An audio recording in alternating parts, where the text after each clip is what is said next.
We're heading to play in the quarterfinal against AS Monaco at Signal Iduna Stadium, which is in the center of Dortmund. Shortly before 7 p.m., the players of the team boarded their official team bus. When the bus took off the parking lot of the hotel and turned on the street, there were three detonations, 3 bombs that exploded and hit the bus of Dortmund. 3 explosions occurred close to the Borussia Dortmund team bus. The B team bus had just left the hotel. The explosions destroyed 2 windows in the rear part of the bus. People screamed, people jumped to the ground. The fellow Dortmund fan I was supposed to watch the match with, he called me and said, turn on the TV, there was an attack of the Dortmund bus. And I thought he was like, that was impossible. Some of the players screamed at the driver to keep driving as fast as possible because they were worried that people might storm the bus. German investigators say the explosive devices used in the attack on the Borussia Dortmund bus contained metal pins, and that one had pierced a seat headrest. Unbeknownst to the team members, the actual mastermind behind the attack was, as they were disembarking the bus, was actually eating steak and sweet potatoes at the hotel they had just left. Authorities are attempting to verify a letter left at the scene claiming jihadists were behind the attack. Because there had been a series of attacks by Islamic terrorists in Germany and Europe, there was widespread suspicion in the media that this was another Islamic terror attack. 3 letters were found at the site of the bombing that took credit for the attack on behalf of Islamic State. There were, however, reasons to doubt this particular narrative. Would actually be a surprise if ISIS were actually part of this attack. Possibly could be employed by other groups like the far right wing to try and shift the blame. The letters had some strange qualities. They were written in a strange German that used big, sophisticated words, but had basic grammar mistakes, as if someone was native German speaker but pretending to be a foreign person. Federal investigators have detained 1 man suspected of links to Islamist terrorism, one of 2 suspects whose apartments were raided this morning. Shortly after the bombing, a man in Austria named Rudolf, who was a big BVB fan, he noticed that something strange was going on the stock market related to the team's shares. He emailed the lawyers of BVB, who then forwarded that email on to investigators. The email stated that someone had bought 60,000 BVB put options, a wager that the value of the shares of the team would fall below a certain amount at a certain date. Why would someone buy that ahead of a match and then 3 bombs go off? Something isn't right here. For the person to make money off of that, it required the stock to go down quite a bit in a fairly short period of time. And it wouldn't just be the team losing a match, it would require something much bigger than that. There was another big red flag about this purchase, which is the fact that it had actually been made, number one, on the day of the bombing, but also from an IP address that had been traced to the actual hotel where the bombing had taken place. When 3 explosions targeted the bus carrying the Borussia Dortmund footballers on April the 11th, written notes left at the scene claimed the attack was the work of ISIL. The truth, as is now alleged, is remarkable. On April 21st, the police arrested a man in a southern German city called Tübingen. He was on his way to work, and his name was Sergei Benegold.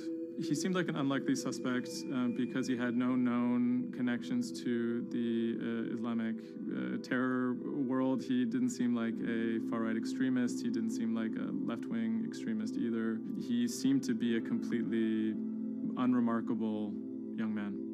A 28-year-old German-Russian man, named only as Sergei W., stayed in the same hotel as the players on the night before the bombing.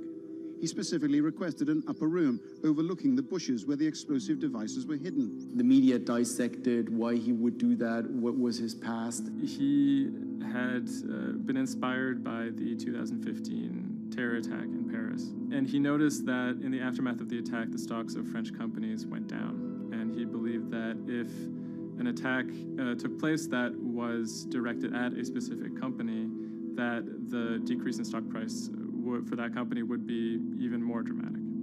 It never occurred to anyone that someone would do that out of greed. We now know that the suspect bought 3 different derivatives on the Borussia Dortmund shares. With all these derivatives, he bet on falling shares. The suspect bought the majority of these financial products on the 11th of April, the day of the attack. If the plot had been completely successful and the stock had reached a value of 0, Wienergold would have made up to 570,000 euros, or the equivalent of about $608,000. Ultimately, the plan completely backfired. The attacker, Sergei Wienergold, didn't make any money. In fact, he lost money. In court, he would be extremely quiet. He usually kept his hands clasped together. One of the lawyers actually commented that he had never seen a defendant act so calmly. Wienergold had served some time in the German military. From that information and from online research, he was able to figure out how to assemble remote detonated bombs that would do what he hoped to do. There were a few days of extremely emotional testimony, including the soccer players who described doubting whether or not they could ever play another game again. It brought everything back up, and it didn't quite help them to kind of process what was going on. Throughout it all, he sat there completely silent. The big mystery that was swirling around the trial was the question of why.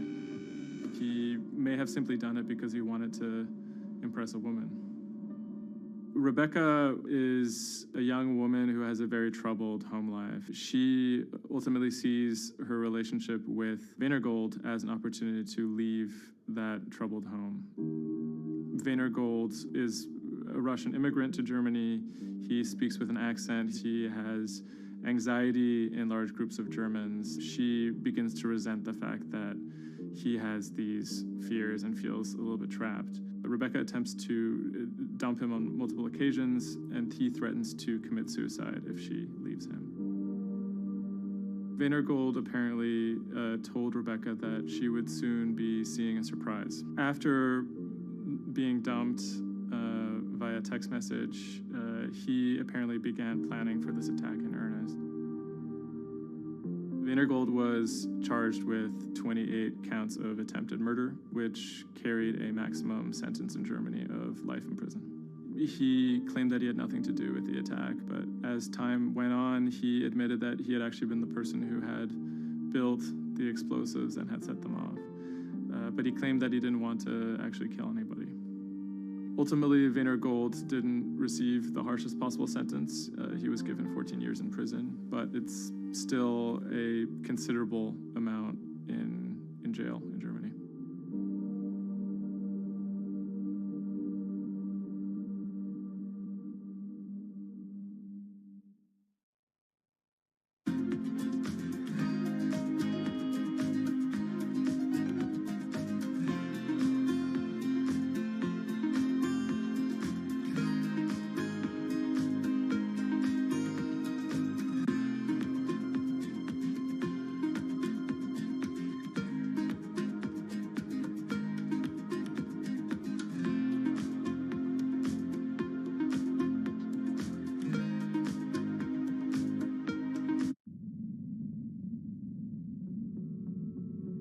The threat of an asteroid hitting Earth is very real. If it's big enough, it's also very final. These are very, very infrequent events. The probability is not 0, though. A blinding flash of light streaking across the sky. About 100 tons of space rock falls on Earth every day. Most of it is so small it burns up in our atmosphere or lands unnoticed away from major populations. No human in the past 1,000 years is known to have been killed by a meteorite, and according to NASA, no large object is likely to strike the Earth any time in the next several hundred years.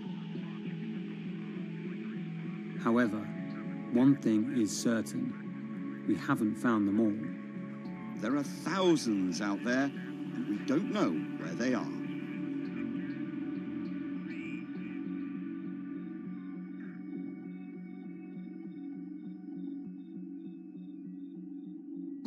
There are a lot of asteroids in our solar system. They number in the billions.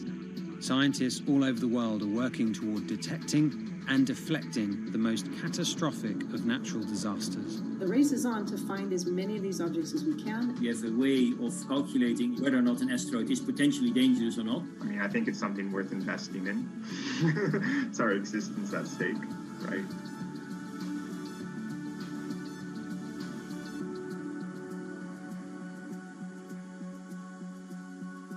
Amy, let's get this one out of the way. It's probably the question you get asked the most, but how scared should we be?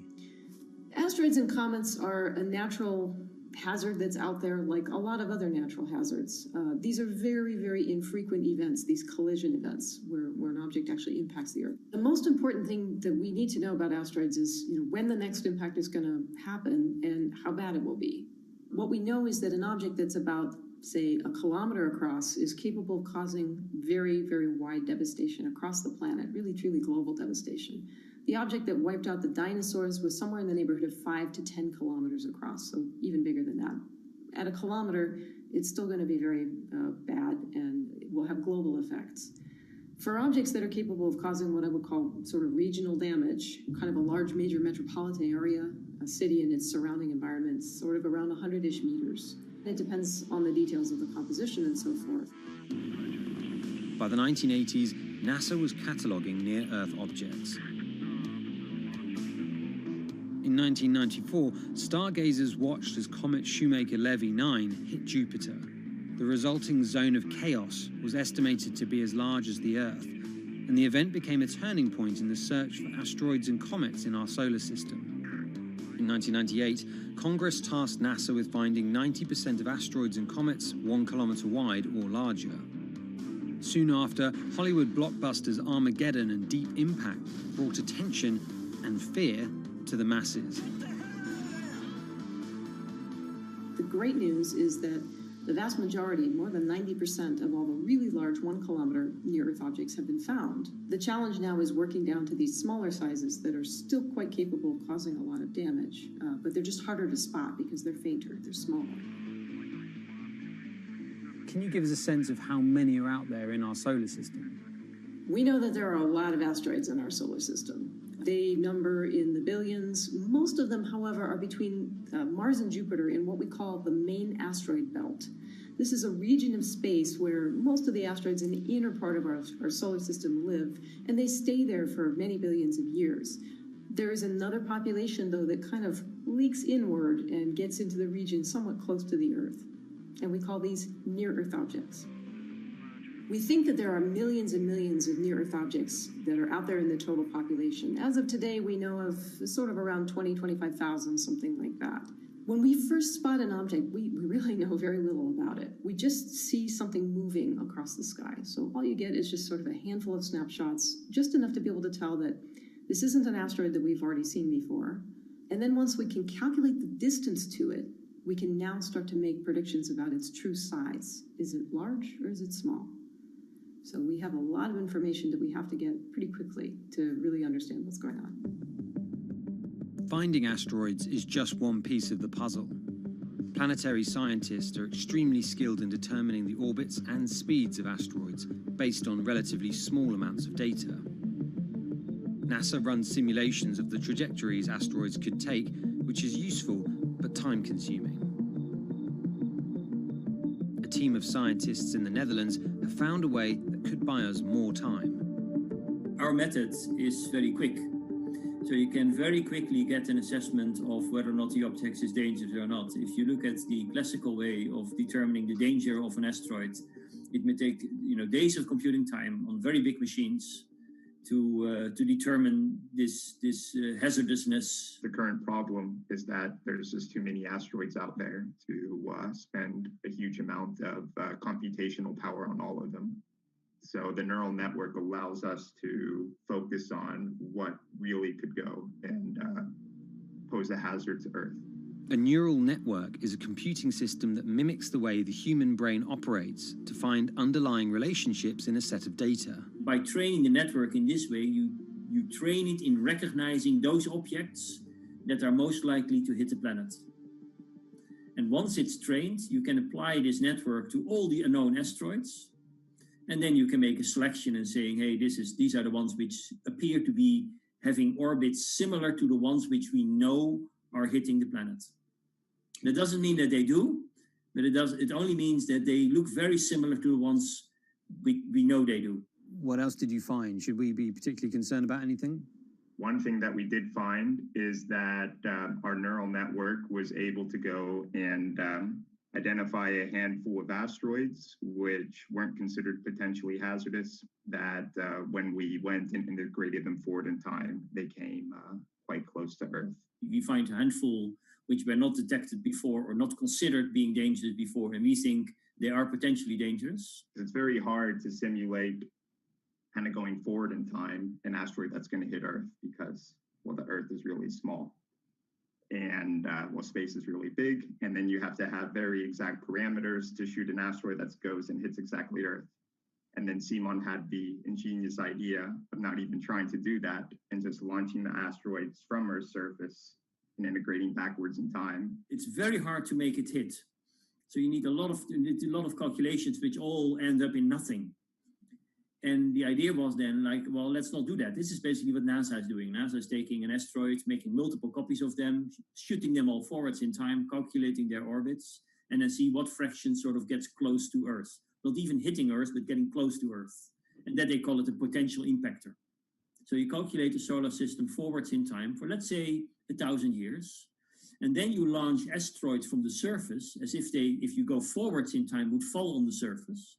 You calculate them backwards to today, and then you get your orbital parameters of today's asteroids, which you know will land on the planet. And those you can use as known impactors and compare with all the other asteroids in the solar system.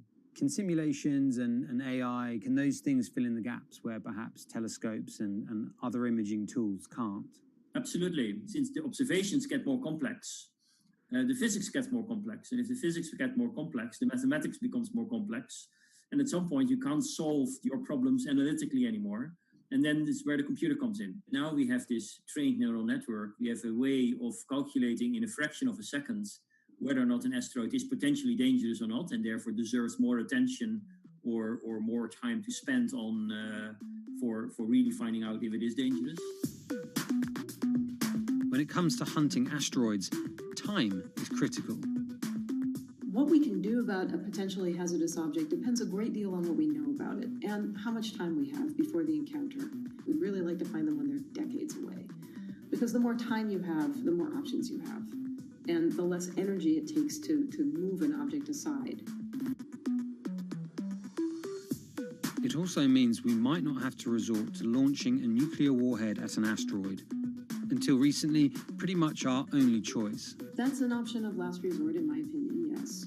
We have lots of options available. You can just simply bump into the object and just nudge it out of the way. That's one possibility, and that's kind of, in a way, sort of the simplest thing to think about, just nudging it off its path a little bit with, a massive object, a spacecraft, let's say. It's kind of like bowling, if you will.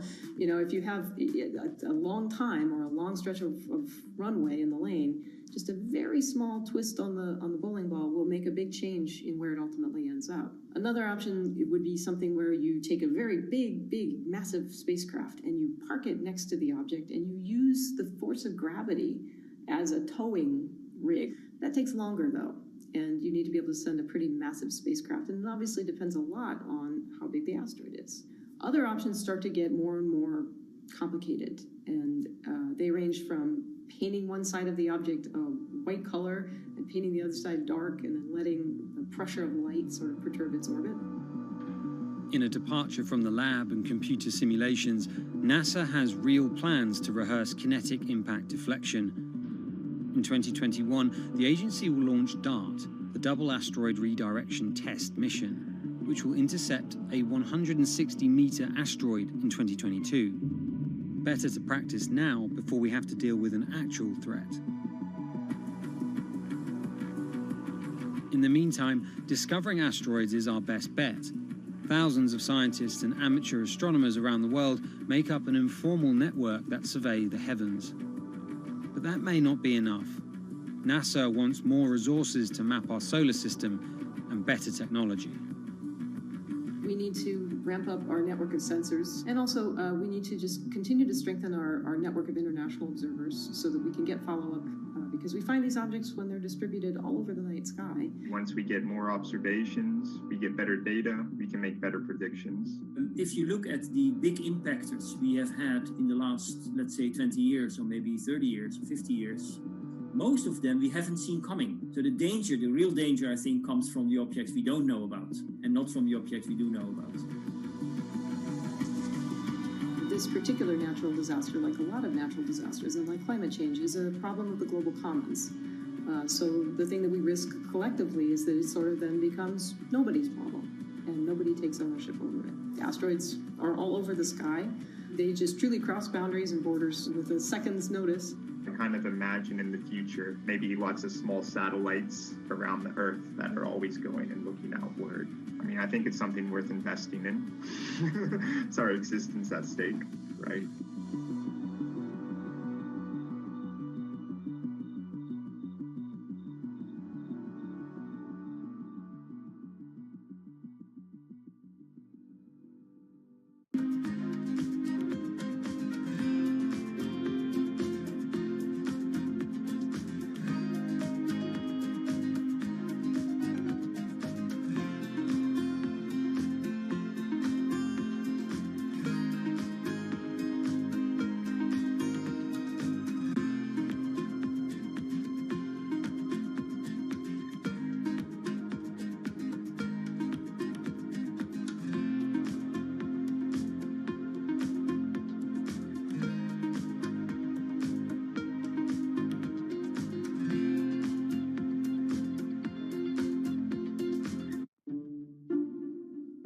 The pandemic has affected everyone in different ways. Some pass the time by baking. Homemade sourdough bread. Do I need to say more? Some chose to binge watch Netflix. It's your game. Or maybe you started a garden oasis in your backyard. Next, I'm going to put my lettuces in. But for millions of others, I'm going to be posting stocks that will boom. They wanted to uproot the financial industry. Let's just lock it on up and take $15,000. Here's a stock that can change your life. I see a stock going up and I buy it, and I just watch it until it stops going up, and then I sell it. I have gained over $3 million. I want some free money.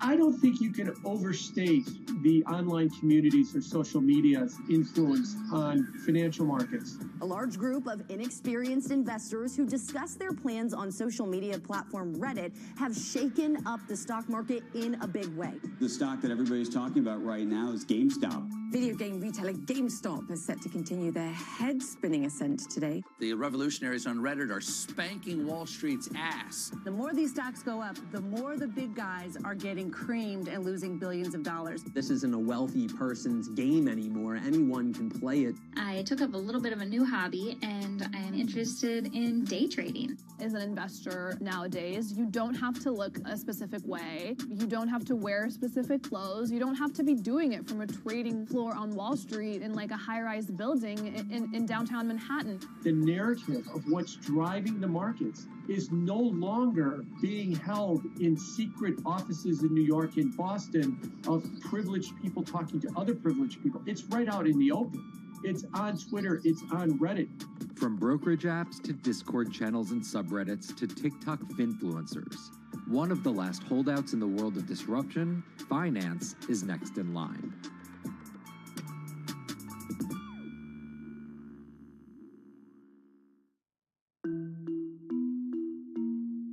Investing should be as ubiquitous as shopping online. That's Vlad Tenev, the CEO of Robinhood, the online brokerage app, talking about how he wants his app to disrupt the world of stock trading like Amazon disrupted the world of home shopping. And I think that speaks to exactly the mission that a platform like Robinhood has, which is to democratize investing. Robinhood was started in 2013 by Vlad Tenev and Baiju Bhatt in, where else, Silicon Valley, as an alternative to the big brokerages, but with one big difference. As they were building the social network around finances for people, they realized that there was a gap in the market and that free trading could become something that they could bring to the markets, they could disrupt the industry. While no-fee trading is industry standard today, it was unheard of when it was first introduced. The online brokerage industry was really innovative when they came on the scene 10, 15 years ago, but they kind of stopped innovating where you haven't seen those commissions come down beyond $5 or $6 or $7.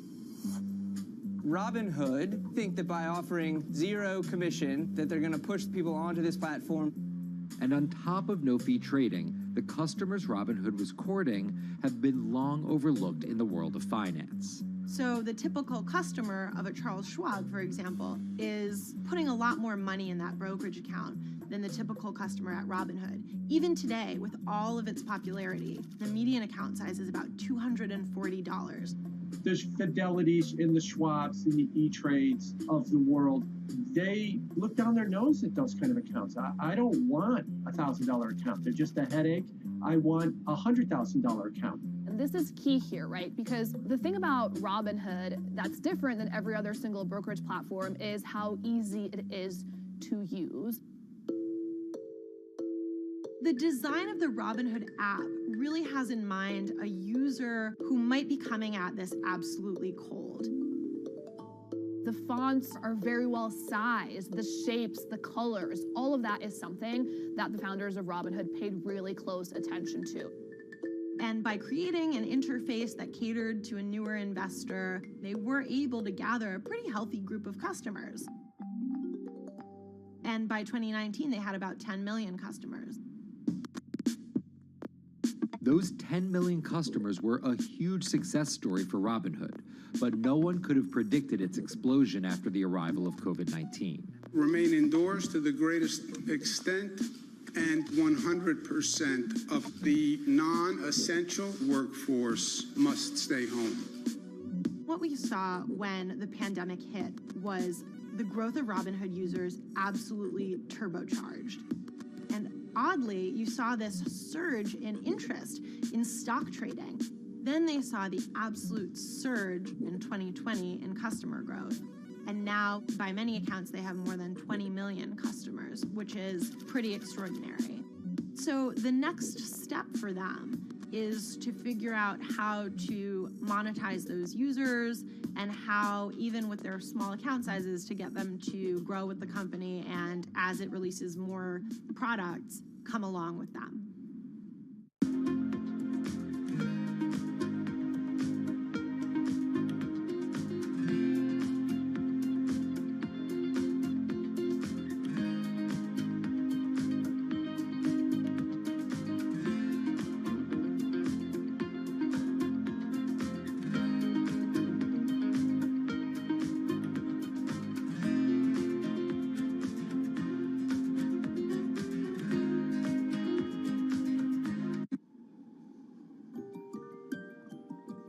Robinhood would become one of the COVID economy's breakout successes.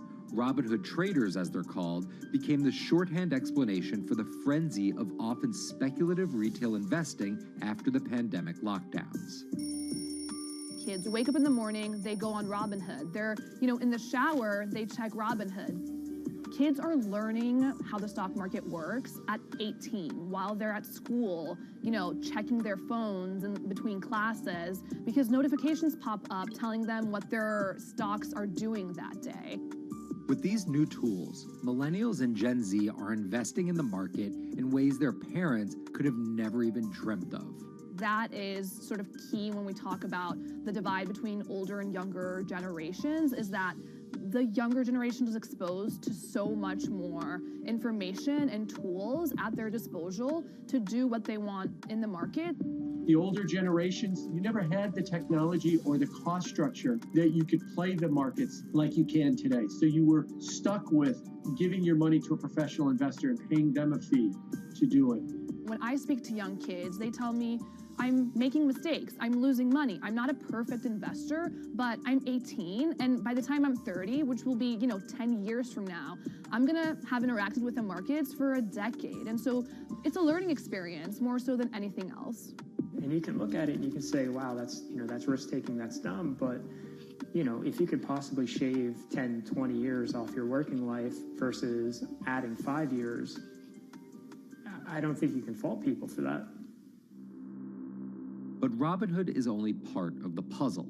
Sure, you can trade on it, but without research, information, and data, you're just blindly throwing darts at different stocks and hoping to strike it rich. Wall Street forever has always run on what we now call narratives or memes.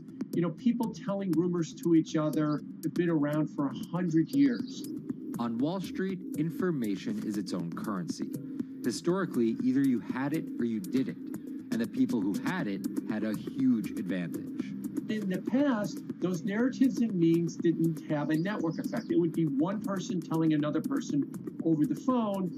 In fact, when I broke into this business in the 80s, a lot of people used to complain that they weren't on the call list to get those ideas. Social media changed all of that. Fast forward to 2021, that's being done on the internet now. And that's being done on Discord and Twitter and StockTwits and Reddit. And the impact is very similar, but orders and orders of magnitude larger.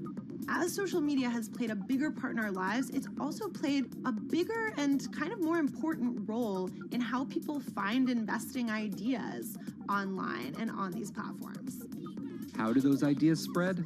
On TikTok. Yes, that TikTok. Soon may the weatherman come to bring us sugar and tea and rum. People aren't just going to it for sea shanty videos. The personal finance hashtag on TikTok has garnered 3.5 billion views from its 1 billion monthly active users. By comparison, videos found under the cooking and health tips hashtag have 2.6 and 2.1 billion views respectively. The trajectory of Robinhood and TikTok were literally on par. What happened in the stock market this week? So the word of the week is expectations. Absolutely essential that you guys understand the risks of shorting. And Kayla Kilbride and Kyla Scanlon are two of those financial influencer TikTokers, also known as finfluencers. I think people still care about fashion, they care about culture, but it's also like there's this big behemoth thing called the stock market that we really don't know a whole lot about, and it's gatekept behind the industry. And so people want to unpack that. And so my audience is, a lot of them are younger investors who are looking to hone their skills. Tech and write-up. Kyla and Kayla are two of the more, let's say, professional TikTok influencers. The Tesla ARK Bitcoin Biotech Risk Cluster. I've been trading since high school, and it was a really interesting way for me to fill out my decision-making frameworks and to think about thinking. And I think that the more that we can have people thinking about finance, the better that we're going to progress as a society. I think it's a huge gap in our educational system. If you're going to buy an option for a stock you think is going to go up, it's a call. So think of it like this. I made the options video where I was like, options are just like shopping. Rumor has it that this pallet's about to go up in price. So if I come in tomorrow, can I still buy it at said price? And a ton of women just attacked that video and were like, you explain things so much better than my boyfriend or my professor, or I could sit and listen to you all day. And I was like, this is what I was looking for. But TikTok's algorithm does not reward calm and measured videos about responsible investing. It rewards this. Watch this video for 30 seconds and you'll be rich for the rest of your life. I try not to say the A word, the ALGO word, because TikTok listens to us. The algorithm does impact how you feel. You do notice which videos do better versus which videos do worse. How do you catch someone's attention in less than 60 seconds? And how do you make it something that they're like, I need this in my life? Nearly impossible to do that in 60 seconds. But the people who perfect it are the people that you're going to watch and going to stick around. And where people are sticking around? Reddit. And its nearly countless subreddits about finance. And by far the biggest one of those is Wall Street Bets. There's a lot of social media platforms out there, but Reddit is the social media platform for finance. Places like Wall Street Bets is where it all goes down. Started in January 2012, it wasn't long before Wall Street Bets adopted a 4chan-like etiquette, leading to their tagline, like 4chan found a Bloomberg terminal. We had all these unexplained stock moves, and we would be grasping for why stock XYZ jumped 20% in a day. And you would look at Wall Street Bets, and you would see people there talking about buying options in that stock, and it sort of, squared the circle, so to speak, and started making sense. And it was at that point that it was like, wow, we have to start paying attention to this. Some people on the platform really spend tons of time, and others are just looking for entertainment and to have a little bit of fun, effectively gambling or looking for an outlet, trying to make a little bit of money. Then on top of all of that, there were stimulus checks. Now, clearly, this money is going to people who need to use that to eat, to live, but there's a lot of people who use this money to invest in the stock market. And it's not just stock tips. People quote-unquote YOLO their entire life savings or stimulus checks on a single stock. They post what is called gain and loss porn, screen-grabbing staggering hits and misses on stocks for the entire community to see. I'm about to lose everything. And while some of the people on Wall Street Bets are novice investors, the community contains multitudes. In one respect, what it did show us among these network groups is they are very sophisticated. They're not a bunch of ignorant people talking to other ignorant people. And this is where the pieces of the puzzle all come together to wreak havoc on Wall Street for a solid week in early 2021. It's pretty clear that the combination of more people having retail brokerage accounts and trading apps and more people being stuck at home looking for some kind of entertainment and some kind of community online came together in this very singular way. What came together is GameStop. Let's go back to the beginnings of what happened with GameStop a couple of years ago.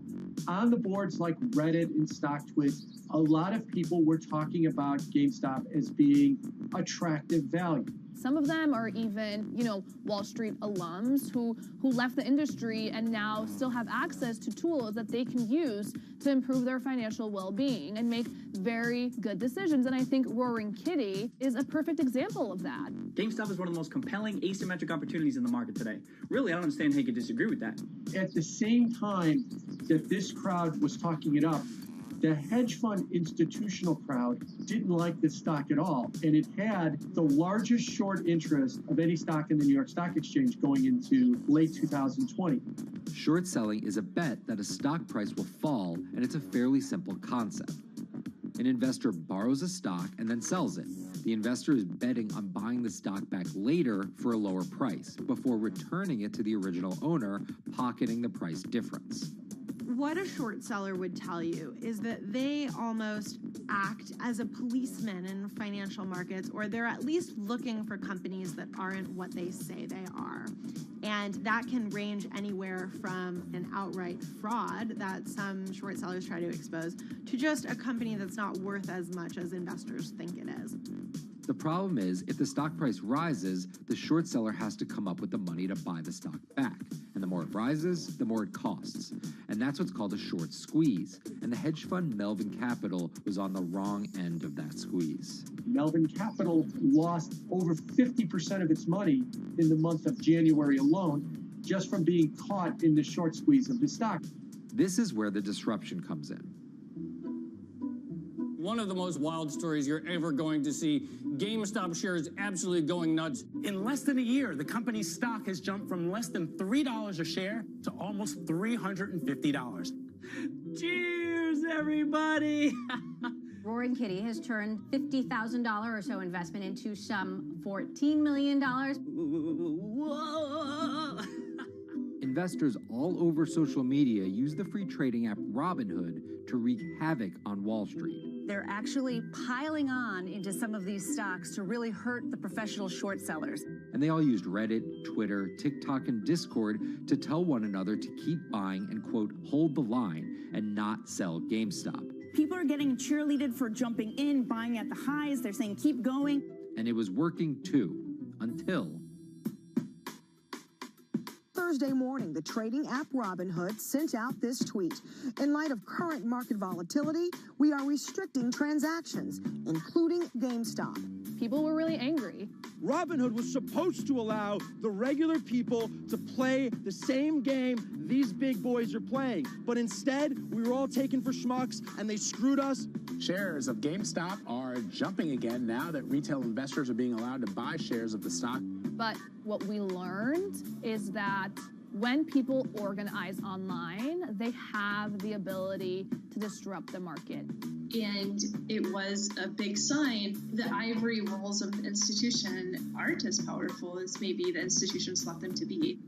I don't know if pumping up GameStop was the best use of billions of dollars, but I think that as a signal to society, it was pretty interesting and powerful. The GameStop saga was so impactful that both Vlad Tenev and Roaring Kitty were called in to testify before Congress to clarify each of their roles in the saga. One thing that's emerged from the congressional hearings is that they're interested in how retail brokerages make money and whether they're keeping the best interest of their customers in mind, but it's pretty fuzzy as far as what they would actually do as a result.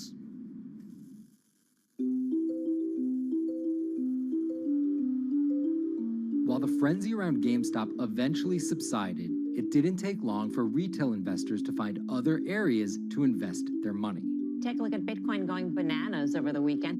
Bitcoin forms a brand new all-time high. It was after GameStop started to drop that we saw Bitcoin really go up to over 60,000. How much further does this rally have to run? It's compelling to say that money shifted from one venue to the other. While correlation doesn't equal causation, there's a chart out there showing an inverse correlation on meme stocks going down and cryptocurrencies going up. There's definitely an aspect where people are making money on stocks and then moving, they're agnostic, they're not hedge funds. They can invest wherever the hell they want. It's a classic sort of momentum trade. They're going to wherever the winners are and they're willing to jump on and, ride it. So whether it's meme stocks like GameStop, meme coins like Dogecoin, or entirely new ways to invest in art like NFTs, the new kind of retail investor is making its presence known. Over the next 10, maybe 15 years, you're going to continue to see, whether by choice or by force, that baton go from older generations to younger generations. I don't think any single app is going to be the thing that disrupts. I think people are the disruptors. How people get ideas about what to invest in has become increasingly entwined with social media. And as social media companies govern more and more of our lives, the fact that now they're tied in more intimately to people's wallets is something that we might want to understand better. Usually what disruption, I think, means is technology comes in, whether it's blogs to the newspapers or online retailing to brick and mortar. They come in and they're in the same business, but they just do it in such a gigantic cost savings that it causes everybody to switch. Well, that's the risk that happens here, is that it's so much cheaper to just manage your own money. We're not there yet, but costs and conveniences are moving in that direction. So I'd say, Wall Street, you haven't been disrupted yet, but you could be in the coming years, and that the final chapter on this story hasn't been written.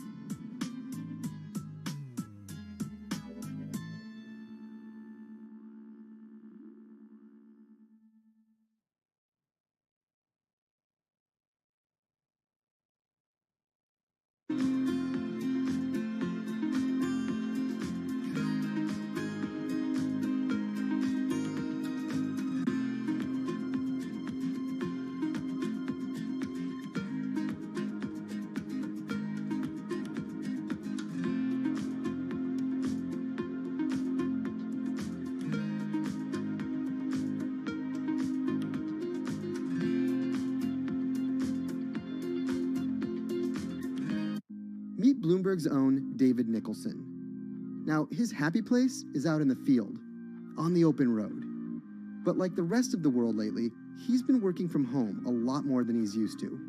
COVID-19 has prompted a massive urban exodus as professionals of every ilk yearn for more space to live and work. As a result, rural areas have exploded, and they're poised to experience a resurgence as more and more families pack up and leave the big city to try out life in the burbs. But there's one problem with that. Not all internet speeds are created equal. Anyone who might need to upload or download large files for a living may not want to pack up and move to that cabin in the woods just yet. Now, David's house isn't a cabin, but it is in the woods, and inexplicably, his internet is workable. My internet is okay. I pay a lot for it. It's around $140 a month. The download speed's great, and the upload speed is terrible, which is really bad for my work because I have to upload these massive files. But I'm definitely one of the more lucky ones in this community. Just a few miles down the road, my buddy has awful internet. It's usually under 2 down and under 0.2 up, so it's often unusable. Some days it's around 1, and other times it'll drop down to about 0.2, 0.3. I just want to be able to have internet at my house without having to go outside the normal ways of acquiring internet. It's really frustrating. We're literally a few miles away from downtown, and it just cuts off. This is a problem, and the solutions are not there yet, because getting high-speed internet in rural areas en masse is something our providers may simply not be ready for.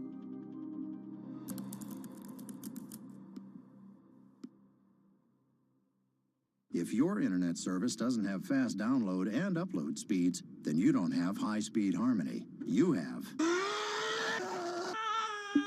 Americans on average pay about $70 a month for internet at home, but in rural areas, it could cost a lot more for a lot less service. So the pricing for a fixed wireless provider here can be something between $80 and $150 for about 25 megabits per second. However, gigabit service, which is 1,000 megabits per second and symmetrical, is running at about $119 a month or $130 a month. That's John Paul. He co-owns Spiral Fiber, an internet service provider here in Nevada County, California. And for the past 10 years, he's been trying to bring an affordable fiber optic network to town. It all started when he applied to be part of the pilot program for Google's fiber service. Across the country, civic boosters have been going to extremes, chanting, singing, Google in the morning, and marching, trying to get the search engine giant to look at their town. The internet these days is crucial to be in the world, to be a part of the world, and to be connected to your community. Google ultimately went with Kansas City, Missouri, which left Paul on a mission to get funding to lay out fiber optic networks for gigabit service. Over the next several years, he would attend conferences and pitch venture capitalists and apply for grants to make his vision come to life. One of the biggest roadblocks to building infrastructure for the internet here in the United States are the existing large providers. They have their land staked out.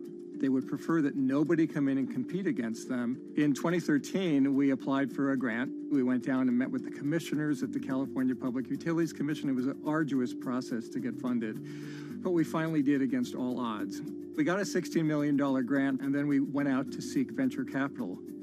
Then, in March of 2020, the pandemic hit the world. Everybody got locked down, and everybody came home, and everybody started using the internet. And I remember seeing on one of the local fixed wireless providers' websites, they've said, hey, we know you're all staying home, but please don't use too much video, and please don't use too much bandwidth. And I thought, that doesn't work. The U.S. connectivity gap is far greater compared to countries that are considered its peers economically.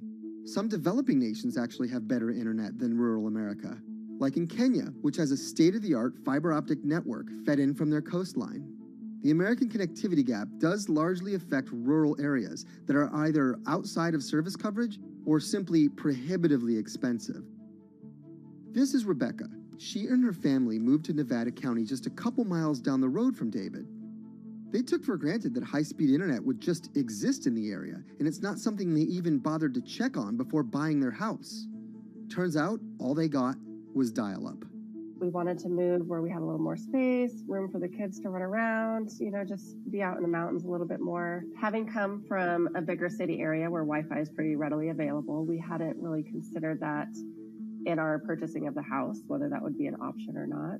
When school started, and now that we are remote learning with our children and we're doing everything from home, we didn't have the option to do that at our house. So every day when school would start, we'd have to pack the kids up and we'd go to my in-laws' home. They have a little cabin up in this area that does have Wi-Fi already. Rebecca's situation is the norm in rural America. According to data from the Federal Communications Commission, just 4% of urban Americans lack access to broadband internet. That's compared to almost 40% of people who live in rural areas. But while that was the case, there were also racial and socioeconomic divides in terms of who had that access. In addition to that geographic difference, low-income African American students, Latino students, and first-generation college students were more likely than others to have only one device at home that's shared among multiple siblings and or lack access to that actual connection. For most American towns, there's also a lack of competition, forcing internet prices up. And large providers like AT&T and Comcast aren't incentivized to expand service to these rural communities. This is how Xfinity makes life simple, easy, awesome. So in our area, we have a small imprint of Comcast, but they're not going to go out to the more rural areas. It's just not cost effective for them to do it as a large company. In order to lay fiber cable, you're actually physically digging trenches into the ground. And for internet service providers, they're primarily focused on maximizing their profits. And so the fewer customers you have, in any square mile and the more fiber you have to lay, that's just kind of harder to pencil out from a purely economic standpoint. AT&T released a statement on the matter, expressing the need and desire for government assistance to fund fiber optic expansion to areas deemed unprofitable. Comcast released a similar statement encouraging more public-private collaboration on this effort.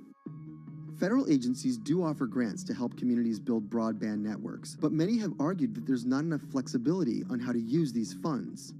The COVID-19 relief package passed by Congress in March and signed by President Donald Trump awarded $43.3 million to 51 projects on the East Coast alone. But it also stipulated that these projects needed to be up and running by December 30th. For contractors who plan projects months and years in advance, it's a scramble to rearrange their schedules to meet that deadline. So what we've been asking the federal government to consider is at least have, as long as the projects are getting started, knowing the projects are being put into place to expand both remote learning, working from home, and opportunities like that that are truly driven from COVID. We're moving as fast as we can regardless, but hopefully they'll give us some more time. Talking to John Paul, it's clear that he believes broadband is something that can transform a community and should be considered a public good. One of the first communities to come on in the United States with full-on gigabit service was Chattanooga, Tennessee. Now, they're a bigger city, but they're a city that was economically in a downturn. In the last 15 years, the city of Chattanooga has turned around in an amazing way. It's a nexus for young people to move to. It's a place where technology happens. It's not just about logging on to Zoom, to connect with your colleagues who might be in New York City. It's also your ability as a small business, operating in the town of Nevada City or wherever it may be to, quickly upload your payroll documents or something onto the cloud, or to quickly, swipe a customer's credit card. There's just some really basic business functions and mechanics that I think people in big cities really take for granted, and that are just going to be a much bigger challenge for small business owners in rural areas.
Historically, the marginalized people, you call them as untouchables or Dalits, they have been kept away from the center of the knowledge. Once you are born into a caste, it is very difficult for you to grow beyond that. You are stuck in that identity.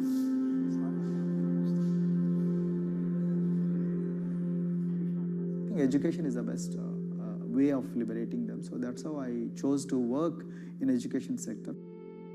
The kind of education that we are giving to the marginalized people is going to change not just the fate of these communities in Telangana, but it is going to be the source of inspiration, source of hope for all the marginalized in this country.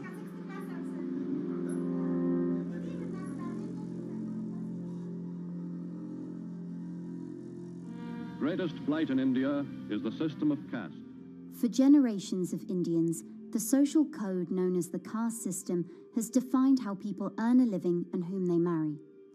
Although outlawed 7 decades ago, castes remain a significant factor in deciding everything, from family ties and cultural traditions to educational and economic opportunities. Dalits, people who are on the lowest rung of the caste system, constitute almost 1/5 of India's population of 1.3 billion.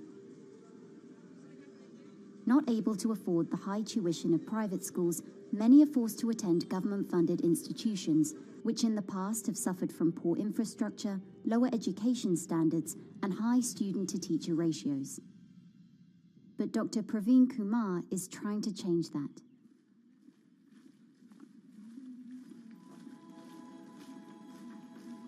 I am currently working as head of Telangana Social Welfare Residential Schools. So totally above 400 schools I manage. These are all residential schools for the students who are historically marginalized but talented and then poor.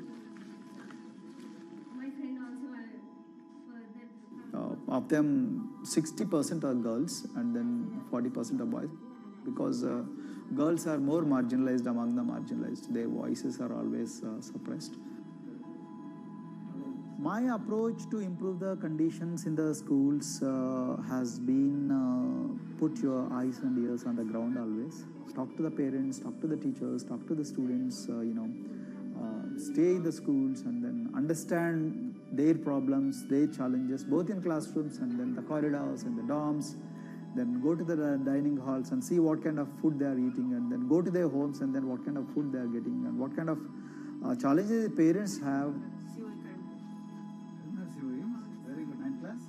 One of the important changes that I brought in after I took over was to complete the transformation of mother tongue to English medium, because English medium, as I said, English is the language of emancipation. A language that connects you to the whole body of knowledge in the world.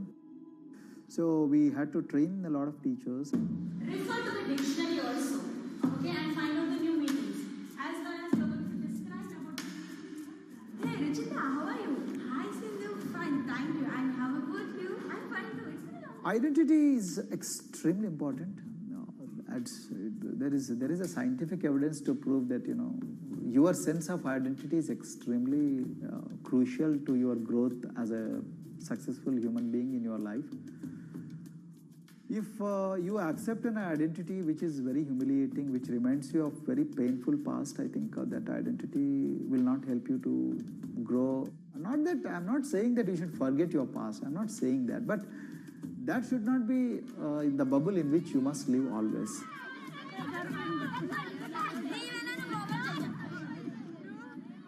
Sweros is an alternative identity. S stands for state, W stands for welfare, Aero, SW and then Aero is Swero. So the idea is your dreams have to be skybound. So that is what we are trying to achieve by changing the identities. Like, you say, I'm a Swero and I aim to be a doctor. I am a Swero. I aim to be a top-notch engineer. I am a Swero. I aim to be a top bureaucrat of this country. I'm a Swero. I want to be a very good actor or, a musician in this world. So these are the positive images that are associated with identity.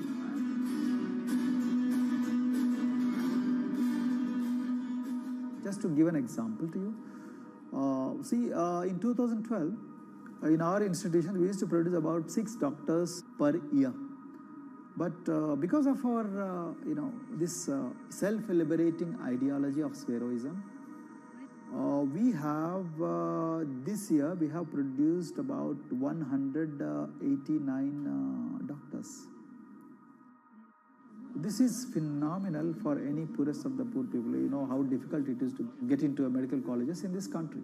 So, but today, because of this ideology, the students have been able to achieve this, feat. Pujita has been a farm laborer, and her parents themselves are agricultural laborers. And then this girl used to sell vegetables, but thanks to the residential education institutions, she came to the Gaulidoddi campus, and then she toiled very hard for 1 year, despite many problems. And today, I'm so happy to share with you that she has joined one of the prestigious medical colleges in the state of Telangana, Usmania Medical College, and then in future, she hopes to be a gynecologist.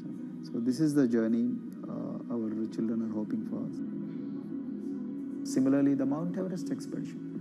Mount Everest expedition, we are very fortunate enough to place the youngest ever female in the history of this world on the peak of Mount Everest. How did this happen? It's all because of an ideology that helps you to liberate yourself.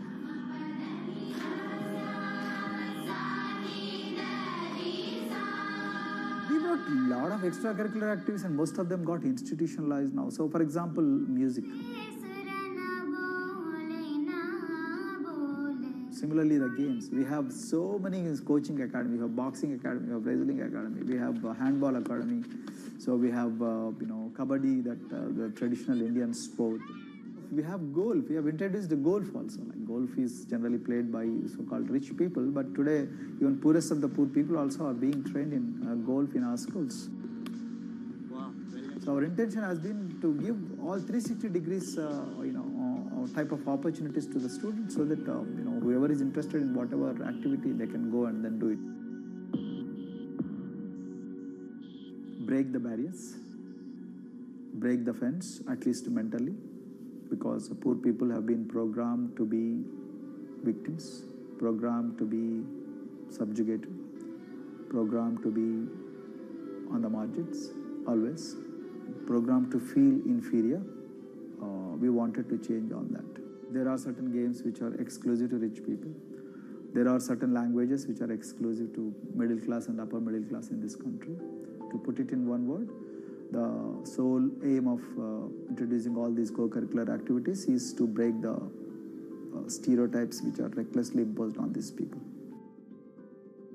Their stereotypes Dr. Kumar knows all too well. Born a Dalit, his grandparents were labourers and access to the village well was restricted. Dr. Kumar credits his parents' belief in the power of education with helping him realise his aspirations. He went on to join the Indian Police Service, attended Harvard University, and then began pursuing educational reforms back home.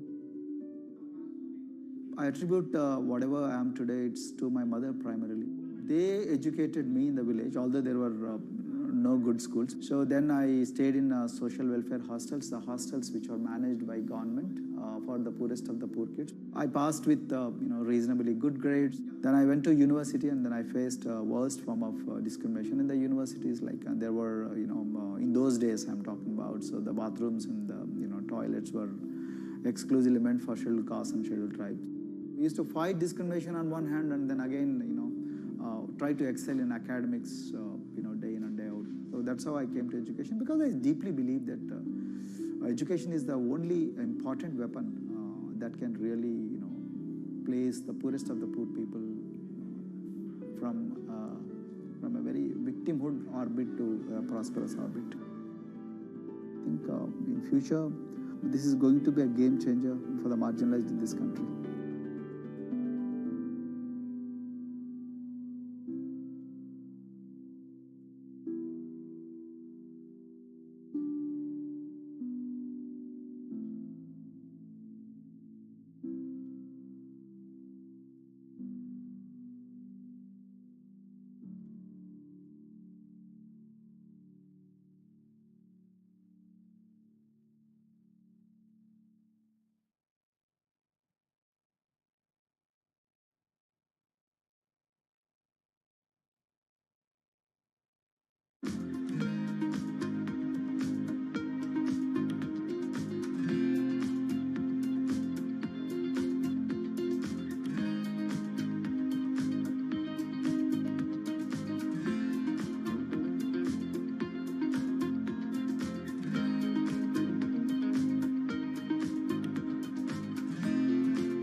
If you look at a thermal image of a city and then compare that to a map of vegetation, you'll find that where there's greenery, the temperature is lower.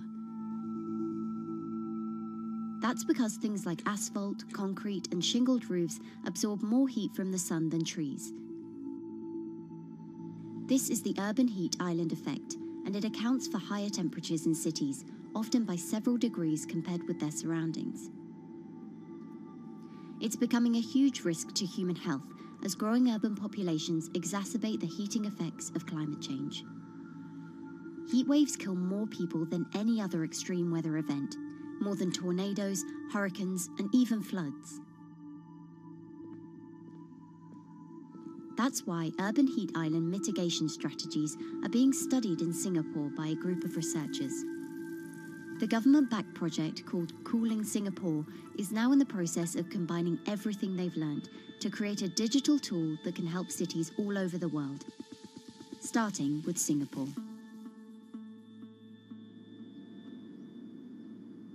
In Singapore, close to the equator, temperatures regularly rise above 32 degrees Celsius or 90 degrees Fahrenheit. And the city structures only make it worse. And that is also the case for Singapore, which is basically a concrete jungle, more urbanized, more developed city. And even in Singapore, what you have is a situation whereby there's a temperature difference of 7 degrees Celsius between the more urbanized and the more rural areas. The government has taken drastic steps to keep temperatures down. This is Gardens by the Bay, an award-winning park, and inside this greenhouse is a pleasant 24 degrees. That's because the dome, along with 24 nearby towers full of thousands of people, is chilled by what's probably the world's largest underground district cooling system. It uses a large central plant that cools water and then pipes it into banks, residential towers, an exhibition centre, shopping malls, and the city's iconic Marina Bay Sands hotel and casino complex.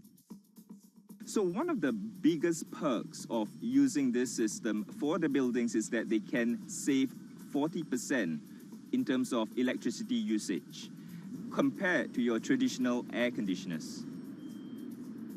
And with Singapore relying on natural gas for most of its power, this new system means emission savings equivalent to removing 10,000 cars from the city's roads. That has big implications for the rest of the world. If things stay as they are, more than a third of the world's electricity could end up being used to cool buildings and vehicles by 2050. As the world gets hotter, gets warmer, there is a greater need for air conditioning and as well as refrigerators, for instance. And the more people are buying these household appliances, the more energy usage they use, and they release heat more, and that then exacerbates climate change. It's a vicious circle. And so since 2017, researchers at Cooling Singapore have been identifying design solutions that reduce our need for so much cool air in the first place. One thing many cities have in common, and that's the importance of vegetation. That's a very important measure to mitigate the urban heat because of the shading effect, of course, and the psychological effects of the vegetation, and also because of the possible evaporative cooling effect of the vegetation. Vegetation can be, of course, on the ground floor in form of trees and shrubs, and you can walk under them. This is the so-called canopy layer that the vegetation forms above us. But vegetation can also go up the facades of buildings, and it can go to the roof of the buildings.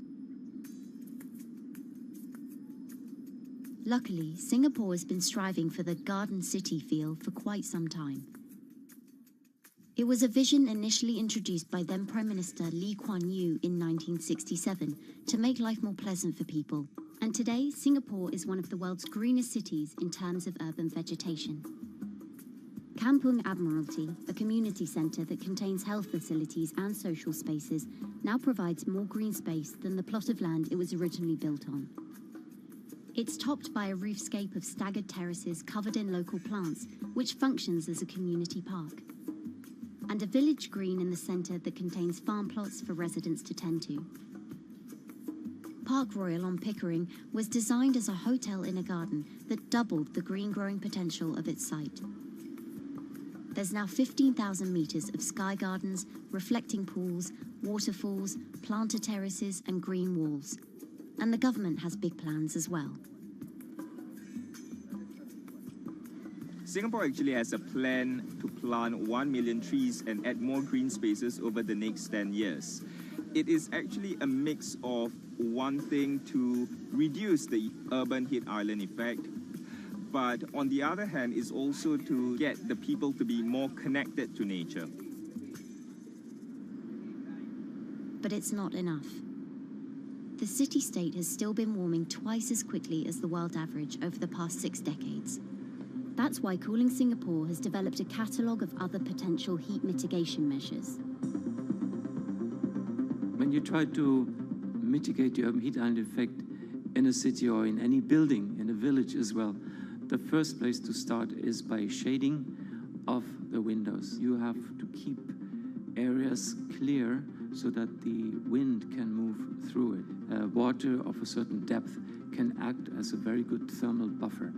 If you have to construct heavy buildings such as high-rises, at least you can make the surface, the facade, less heavy, and you can protect it from direct sun penetration. You have to make sure that no combustion engines will be in the city in the middle, in the medium to long-term range. So ideally, the electricity production is outside of the city, and you bring just the clean electricity into the city. You can at least minimize the use of energy in the city, and you can start to slowly convert the roofs, the facades of the city into production areas for renewable energy. In Singapore, unfortunately, this is a limited option, but in the long run, it could produce up to 20-25% of the energy, of the electricity needed in Singapore, if all the roofs and the areas in the buildings, on the facades would be used to do that. With so many different ideas, Cooling Singapore is also designing a virtual model of the city to test them out. It's called a Digital Urban Climate Twin, or DUCT, that will calculate how each element of the city's design will impact the urban heat island effect. That means we model not only the geometry of the buildings digitally, but also we model the transportation, the insulation, the temperature, the radiation coming from the sun, the weather, the local climate, the even very, very microclimate of the city, the water, the movement of people in the city. We can invent scenarios, we can design scenarios, test them before we actually build them, and if they test very well, and we are sure that they will function, then we can start to build them and put them into reality.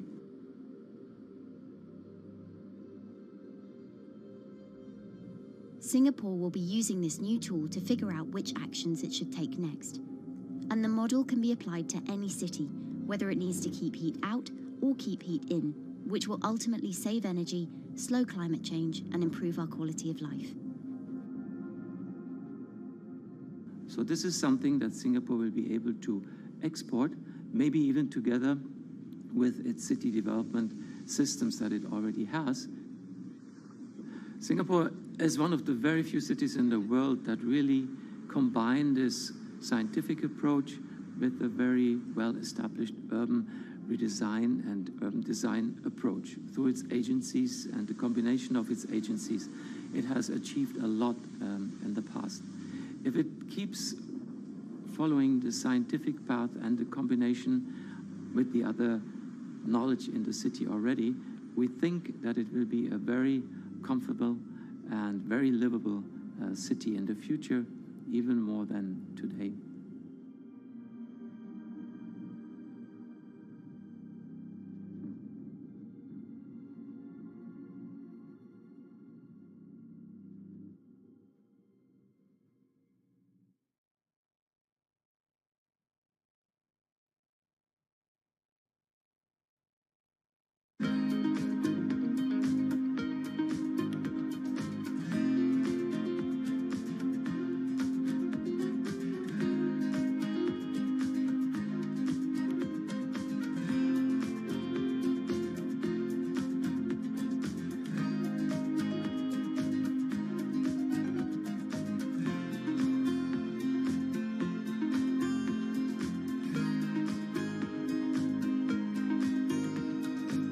Times are tough.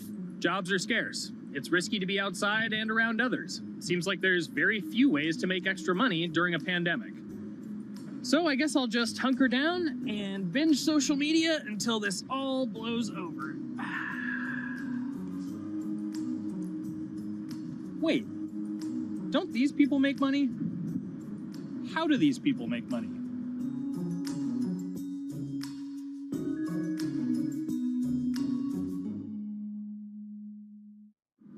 Streamers, YouTubers, Twitch stars. How do they make money? Is it a lot? Is it a lot of work?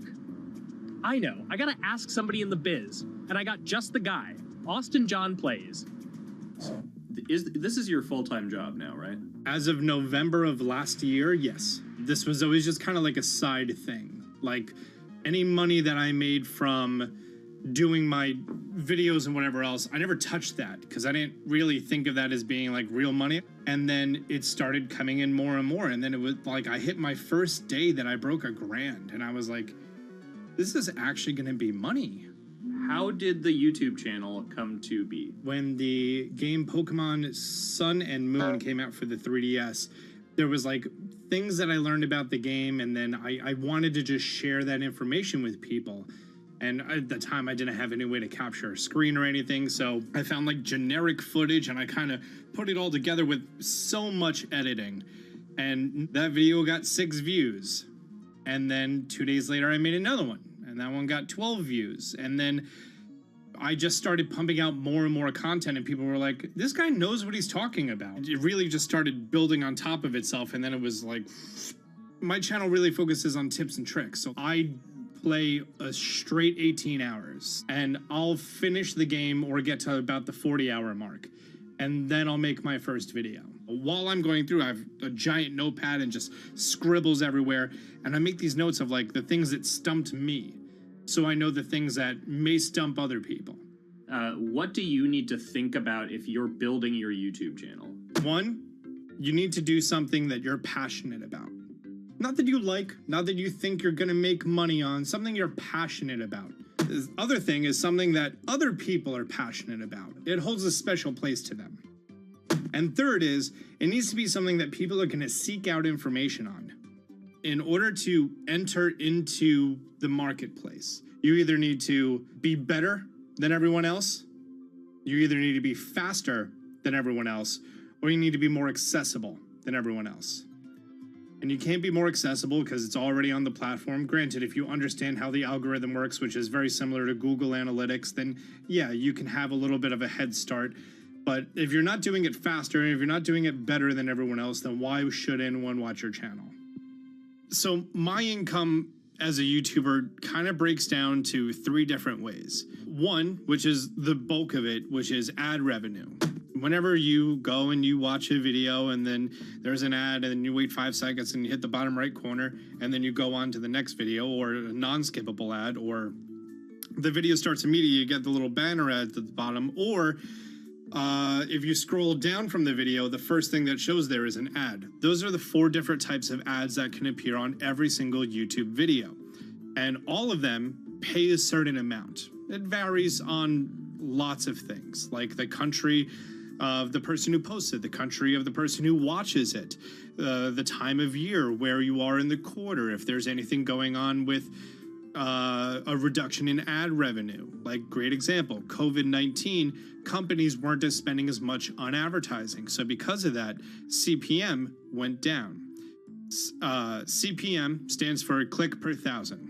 I'm using the Roman numeral for 1,000. And that means that for every 1,000 views, you get a certain amount of money. Now, on low ads, when I first started off, my CPM was 30 cents. So every 1,000 views, I made 30 cents.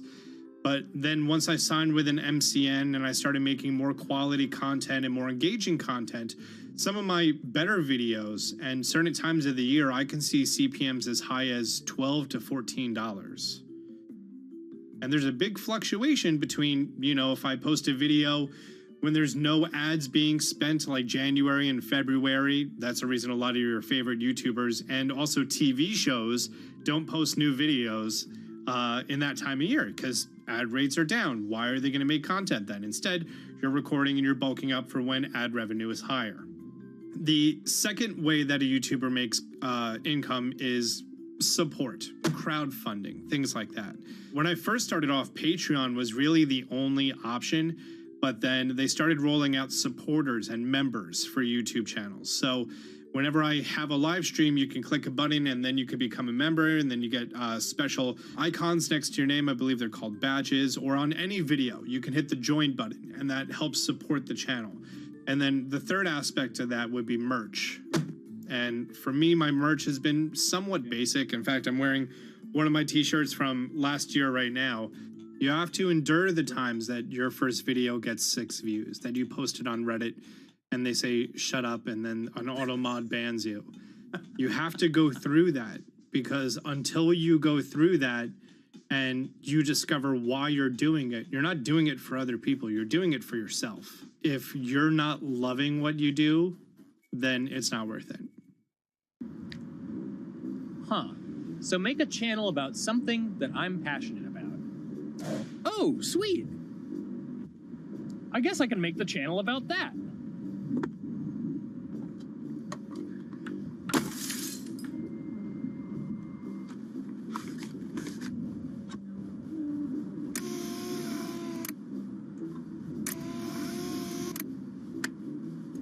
Now, how do I grow an audience? How do I get popular? It's all about diversification, right? You have to have a massive Twitter following. You have to have a massive Instagram following. You have to have a massive YouTube following. Of course, you have to be on Twitch, which is the key platform. But basically, any way you can get in front of your audience, you can engage with your audience, is going to drive those clicks, which ultimately drives the advertiser revenue that you get back from all of these platforms. It's me and Dan playing video games and talking in a funny manner over them. They're not just people who are good at games, they're actually people who are good at online engagement, online entertainment, first and foremost. You have the right to remain stylish. Anything you wear can and will be used against you in the court of fashion. The streamer is either very, very talented at the game. The best player in the game is generally going to draw a crowd because people like watching people who are very good. On the other hand, they're either very, very good or funny, charismatic, whatever it is on that side. Oh, no. You know, it becomes more of a show where they talk about other things outside of the gaming world, and gaming becomes really just a backdrop and an excuse to engage with that audience. There were those weird, like, Ronald McDonald, like, straight to VHS movies. You remember those? I'm personable, I'm chatty. I would kind of, you know, when boring things were happening in the game, I would ramble on about, you know, movies I'd watched or books I'd read and, you know, or conversations I'd had and stuff like that. And so I think being personable was a big part of that. It's not just getting on and playing games. It's getting on and being an entertainer. You are putting on a show. All right, now let me go ahead and grab the samurai sword that every gym has. Okay, he's dead. To have a larger audience and to have that audience, I think, stay with you, you have to bring something extra. You know, you have to find your niche. You have to find what works and what connects with the audience and what makes them laugh and what makes them keep coming back. You got to make it a little more exciting. All right? Throw in a hanging bishop. Have everybody in suspense for a moment. I think the real most important thing is to just get used to being on camera. Like in any sort of performance thing, is get used to talking on camera. You know, my first few videos were terrible, but because I sat down and did it for 6 to 8 hours a day, I just got used to talking and I got over that uncomfortable hump. If you go into Twitch purely with the expectation that you're going to make money, make a job out of it, have all this growth, and it's going to be great, you're probably going to burn out prior to getting to that point because there's very little payoff for a long time, right? Like multiple years generally before you really start to see a payoff. And so, you know, those first few times you're streaming, nobody is there. One person shows up every 30 minutes, says hi, maybe, and leaves, right? Like, it's very discouraging, I think, for a lot of people. And so you have to be there just loving it. You have to love talking to yourself when nobody is around. You have to love just the game that you're playing, all of that stuff, because it takes a while, and I think a majority of people burn out prior to getting to the like profitable point of it. And there you have it.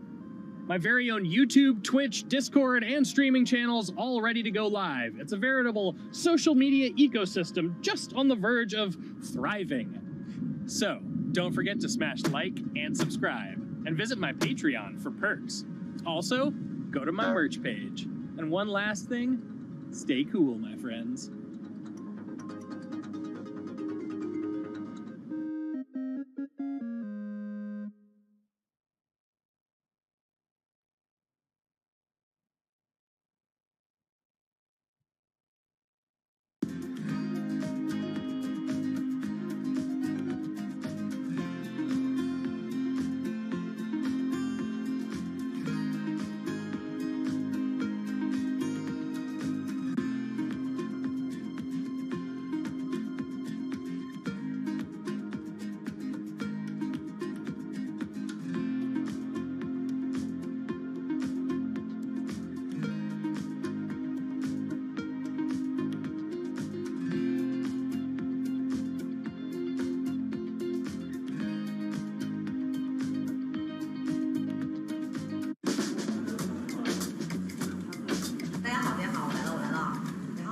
This is live stream shopping, one of the hottest trends in China. Every night, tens of millions of people watch live shows hosted by influencers like Via and buy the products they recommend.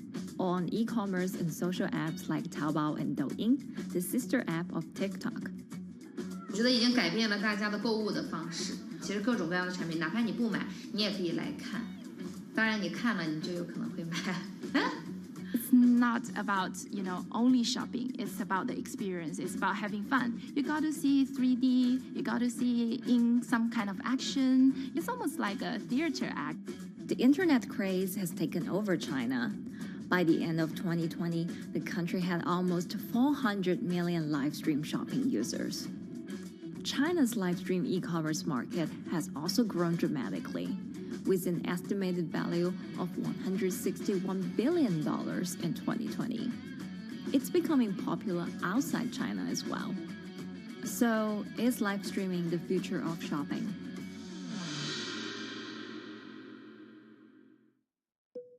Live streaming is not a new thing. In China, it started in 2015 with the rollout of 4G, and it was first used for entertainment and socializing. Many live streamers performed for their followers or chatted to them, making money by receiving virtual currency and gifts. In the West, live streaming is mainly the domain of avid gamers. In China, it's broken into e-commerce. China actually has a very big e-commerce empire, so it uses these super apps, what we call that you have payment, you have search of information, you have recommendation system, and you have huge amount of goods available on the platform, and as well as a lot of consumers. So with this advantage, they merge these features of live streaming to make the influencers actually sell goods. Here is a perfect choice: nice neutrals, beautiful print, nothing overwhelming, and the warmth and comfort of flannel. This is item. Traditional TV shopping involves a one-way direction, whereby a host introduces a product, demonstrates certain things, and say, call this number or something. But live stream shopping is live. That in itself is a very, very big difference. It causes different psychology, and live stream shopping is a very entertaining way of actually engaging someone else. When you shop, actually, this live streaming video will continue. It will minimize into a corner, and you can buy the items and pay all on the same app. And after that, the live streaming screen will just enlarge by itself, and the promoter will come back to screen. So it's very convenient. Taobao, one of China's biggest e-commerce platforms owned by tech giant Alibaba, added a live streaming function in early 2016. In the following years, other e-commerce and social platforms like JD and Douyin also integrated this feature. 开头的时候还是有很多的挑战的，对画面的这个流畅，然后是否能够很真实的去还原商品，它其实在这个上面是有很高的这个门槛跟技术的这个卡口在的。不管是我们的这个用户的接受度，还是商家的这个上手的这个难度都很高。但是这几年下来，基本上难点在不断被突破的。Over $70 billion worth of goods was sold via live stream on Taobao in the years through March 2021. Latest surveys show that over 60% of live stream users in China were watching shopping shows, and over 65% of them shopped at least once via live stream. In 2020, live stream shopping got a huge boost during the pandemic, when millions of people were in lockdown and many retailers were pushed online. People, during the lockdown, felt like there's a need for more social interactions. This live platform creates an interesting kind of environment that gives people the sense that I'm actually interacting with you. And then live stream shopping brings in a lot more variety of things that people could buy and satisfy, the sense of like losing control, especially during the pandemic. At the heart of this craze are the top influencers who have tens of millions of followers and sell products worth millions of dollars every night. They often use their star power to get bargains from retailers, which in turn boosts their own sales and influence. So if you think about China's live streaming, you have to know the king and queen of the influencers. The queen of live streaming, Via, she is actually having the biggest viewership and the biggest sales volume for a long time on Taobao platform. She can sell everything from like Gucci sunglasses, lipsticks, homes, and cars. One time she offered her followers to go on a Tesla ride with her, and she even, for once, sold a rocket launch in her live streaming room for 40 million yuan. The king will be Li Jiaqi, more widely known as Lipstick's brother. He used to be a cosmetic sales before he turned into live streaming e-commerce, and he knows a lot about the cosmetics. So he's the one that will actually put the lipsticks on himself when he's on the show. Top live streamers like Via and Li Jiaqi have become celebrities in China and can earn millions of dollars a year. Although not everyone can be as popular, mid-ranking live streamers like Tiffany still earn a good income through sales commissions. 如果说单从收入方面来讲的话，那主播的收入是比普通的工作要高很多。但是呢，主播这个工作时刻对身体，包括对精神都有很大的一个考验的。就是每天需要集中精力，然后长达5-6个小时，这种状态是很累的。而且这5-6个小时的话，你是脑子是不停的，然后嘴巴是不停的，然后手也是不停的，眼睛也是不停的。像我们做主播，不是说单一的只做直播一件事情，然后还会有选品的一些工作，然后还会有一些其他的事情排在里面，其实是没有个人生活的。那我觉得增强粉丝影响力的话，不是说某一件事情。可能今天做了什么事情你就增大了影响力，而是每天不断的内容的输出，粉丝不断的可能对你的了解，慢慢的信任你。里面有芝麻酱的味道，如果吃不习惯的话就慎买。A lot of successful live streamers are generally very good at communication. They're very good at articulating very simply what a product does, what a product doesn't do. In order for them to sell, they need to be trustworthy and appear trustworthy, and they need to show in some ways that they're authentic, right? So for Via and Li Jiaqi, they are able to articulate that quite a bit through their body language, through what they say. For example, Li Jiaqi will also sometimes say bad things about certain products because to him that's his honest opinion, and sometimes people want to hear that. And so they seem very credible, they seem very trustworthy, and don't forget, they're also very entertaining and very interesting. If you're familiar with Li Jiaqi, he won a Guinness record for like the most lipstick applications to models in like 30 seconds. So if you're able to create a lot of buzz with interesting things that you do, people who may not want to buy lipsticks will also stream in just to watch what he does. And then from there, you might get hooked. 这就是一般女生出门的时候涂的口红的颜色。 Live streamers also use sales techniques such as limited time or supply. This sense of scarcity can often encourage viewers to buy. The platform in itself creates and enhances some of these things because you see it live. Something we call social proof has taken over, meaning that, hey, other people are interested, other people are joining in, other people want the same product. and they add it in the chat and they ask questions and they say, oh, I want this too. What happens then? It makes the whole product even more scarce. But it's not just influencers. Local farmers, luxury brands, even mutual funds have also started their own live stream shows. Working with very top-tier live streamers can be risky. It's not necessary that the benefits will end up with the brand. So we see company executives opening their own shows. And we see like P&G have their own sales room, which runs shows every day as well. We also have like local governors in like small towns to sell their agricultural products. So the live streaming is definitely transformed the way product owners can think about how to reach their consumers. And it enables a lot of players to actually sell. Live stream shopping is going global. Merchants in Southeast Asia have embraced this trend. And in the West, Amazon has upgraded its live streaming function, adding interactive features like chat rooms. Companies, including Google and Facebook, are also developing and investing in technologies to integrate video and e-commerce. 直播电商它其实已经开始成为主流，它未来的发展空间跟潜力都是巨大的。接下来大家会越来越依赖这种购物方式，会变成一个比较日常化、比较规范化的这么一个趋势。If you look at the numbers alone, their numbers alone, Li Jiaxi's numbers over years now, you know that they can sell and you know that they can generate revenue. Are they able to sustain it over a long period of time? It depends on how innovative they are at changing some of the things that they do. But you can't expect consumers one day turn into virtual shopping for good. There will be the nature of us that crave to go into the store, to touch the goods and actually wear it and see how it looks like and walk around in that with our friends. And those things wouldn't be replaceable with live streaming.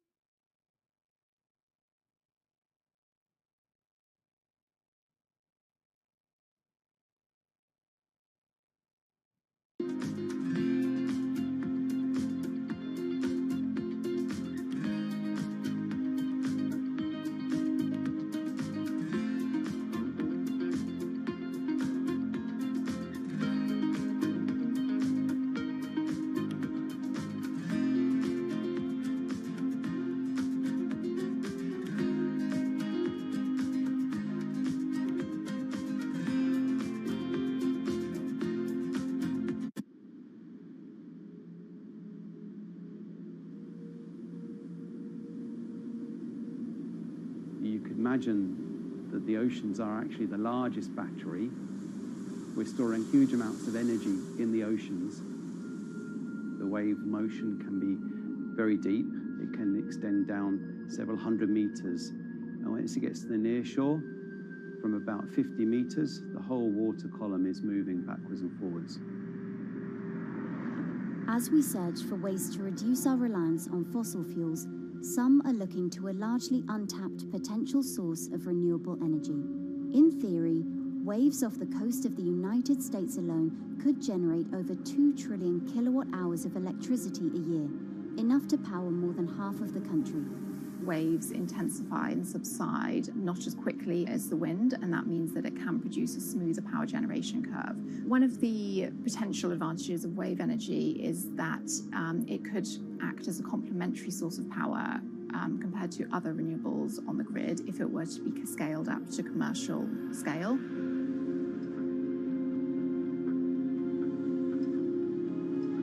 For decades, engineers have been trying to convert wave energy into electricity, but a host of technological and financial challenges have complicated their efforts. In the years from around 2006 to 2015, there were a spate of bankruptcies in the sector, and this was largely because of a lack of kind of continuous proven projects out at sea with reliable electricity generation. Since then, companies have been trying to develop the technologies at a steadier pace and with a smaller cash burn. But the same questions remain. Can companies develop devices and technologies that actually work? Is wave energy just a novelty or something that can become a major renewable energy source?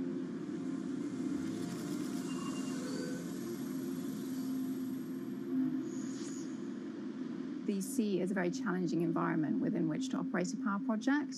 So seawater is corrosive and conditions are very rough. So this means that power projects don't have a very long lifetime, and it increases operating and maintenance costs. Partly because of that, many early wave energy projects hit rough waters, such as the Palamas Wave Energy Converter in Portugal and the Isla Limpet project in Scotland. But that hasn't stopped others from trying. Companies are focused on testing projects out at sea, proving their durability, trying to raise capital and bring down cost. The sector hasn't really converged around one single technology design, and companies are kind of undecided about which design works best.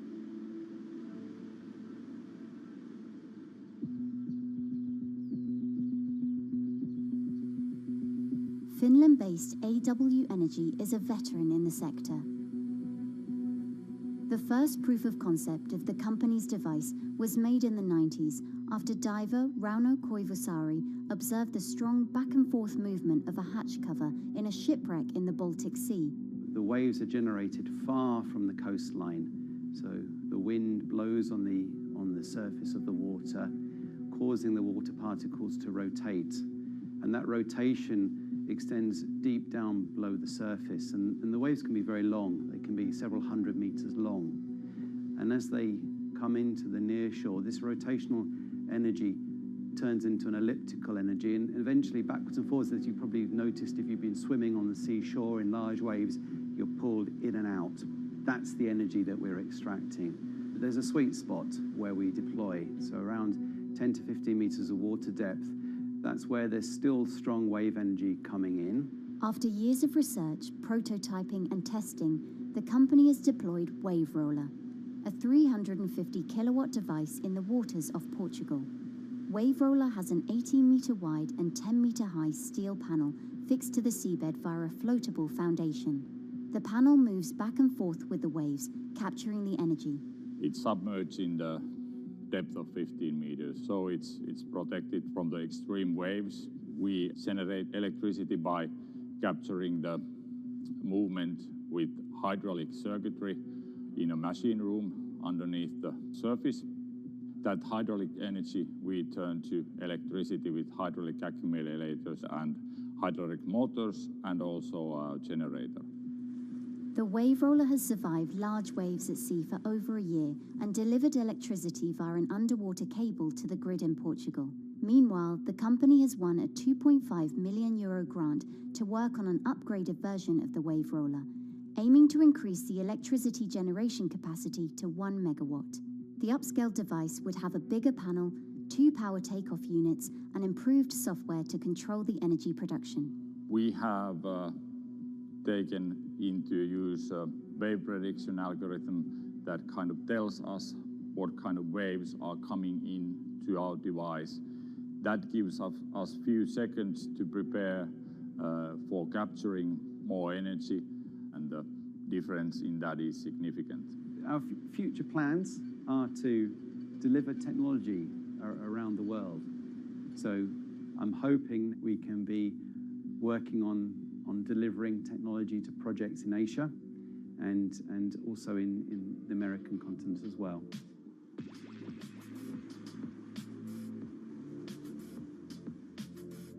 Meanwhile, Israeli company Eco Wave Power is taking a different approach to capturing the power of the ocean.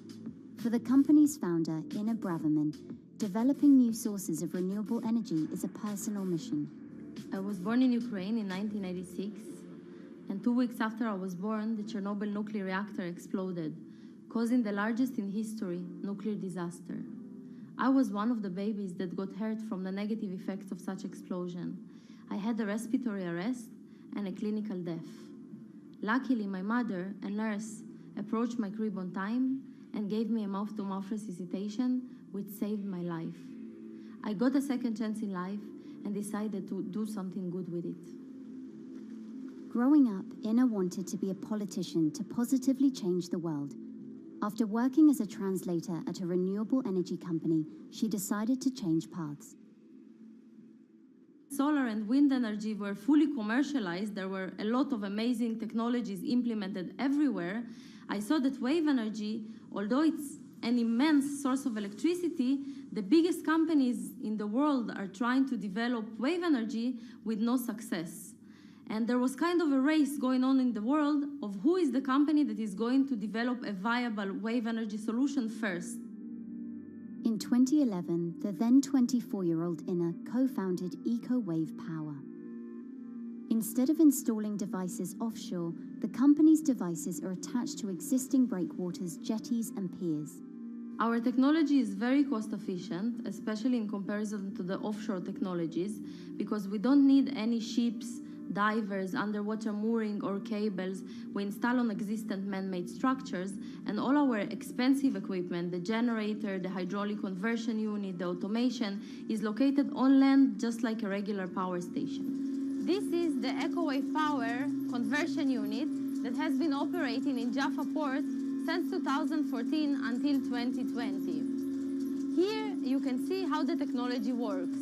Basically, the floaters are going up and down and pushing the hydro cylinders, which transmit biodegradable fluid into land-located accumulators. A pressure is being built. The higher the waves, the higher the pressure, which is used to turn the hydro motor, which is turning the generators.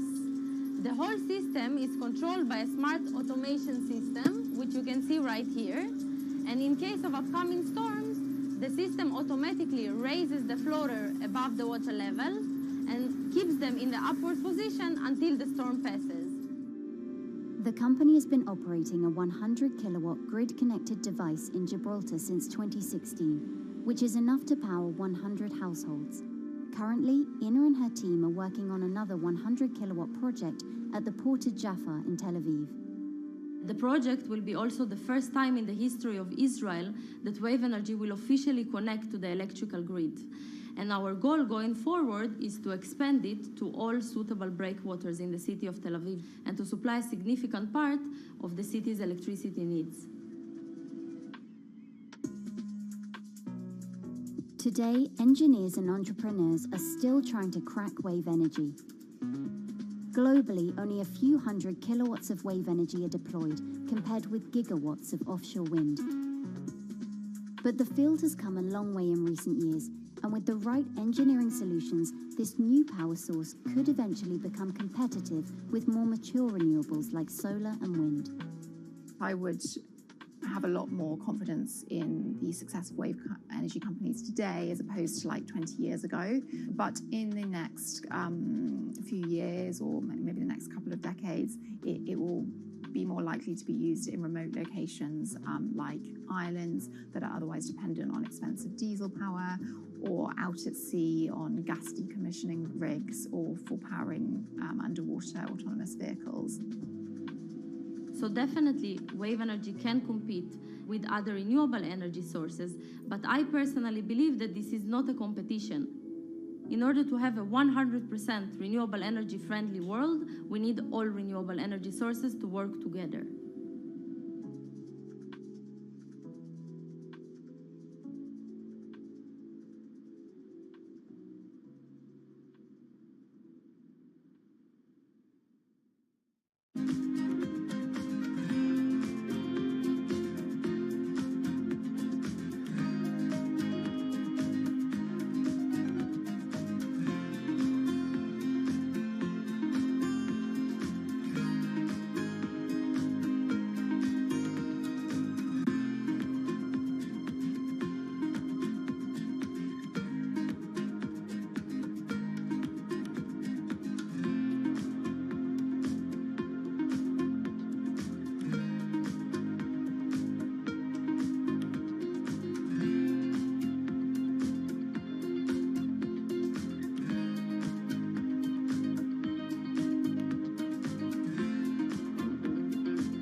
Who are all these people from? Who are all these people from?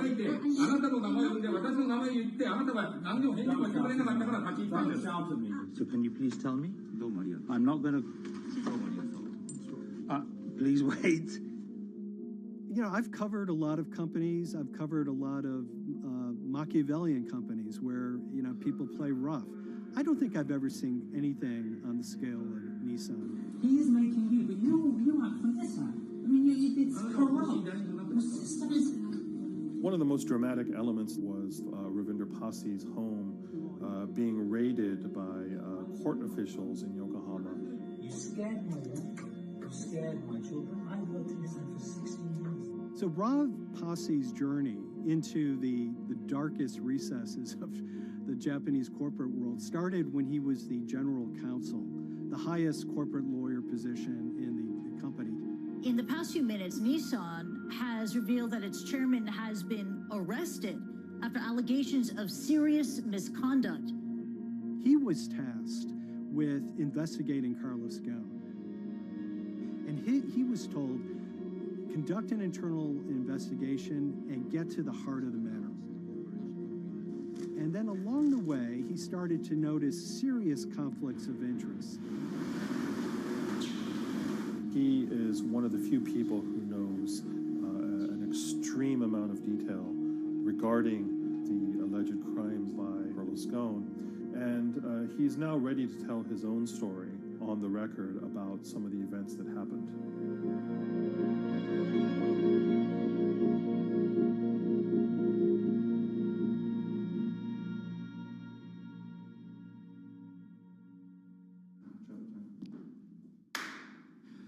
My name is Ravinder Passi. I'm the former Global General Counsel of Nissan Motor Co. Limited. And you could say, yes, I had a front row seat in terms of what was going on.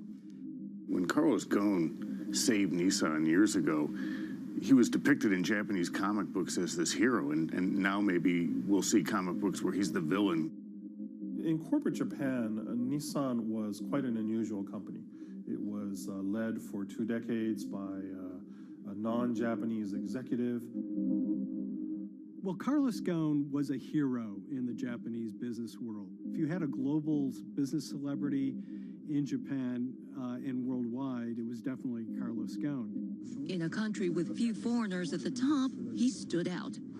But over the years, he saved Nissan from bankruptcy, allied with Renault and Mitsubishi, and turned the alliance into one of the most competitive in the world. Yet as the years went on, you know, I think his ambitions changed a little bit. He started thinking about legacy plays, and one of them was to really tighten the alliance between Renault and Japan. And unbeknownst to him, there was a contingent of senior Nissan executives that were really felt threatened by that move. They really thought that they would lose complete control of the car company, and even in the government, there was probably a little bit of anxiety about a national champion in the auto industry falling under full-blown foreign control. Carlos Ghosn was an auto industry leader, respected by many in Japan. Now he's in jail. The arrest of Carlos Ghosn came completely out of the blue. This was in November of 2018. He was coming to Japan on Nissan's corporate jet for a regular executive meeting, and he was met on the tarmac by Japanese authorities who whisked him away to jail and charged him with financial misconduct crimes. So what happened was that a power struggle ensued inside the company, and somewhere along the way, it was criminalized.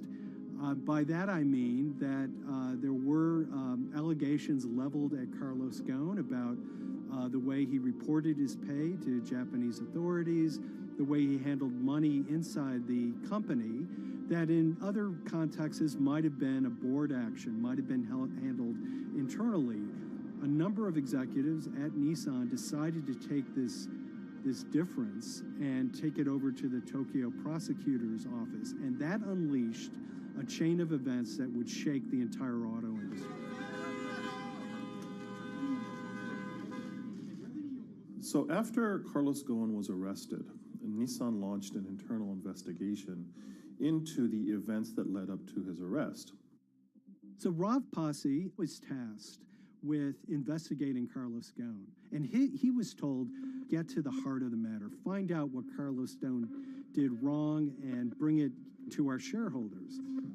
It's really complicated because you had various things coming out of the weeds.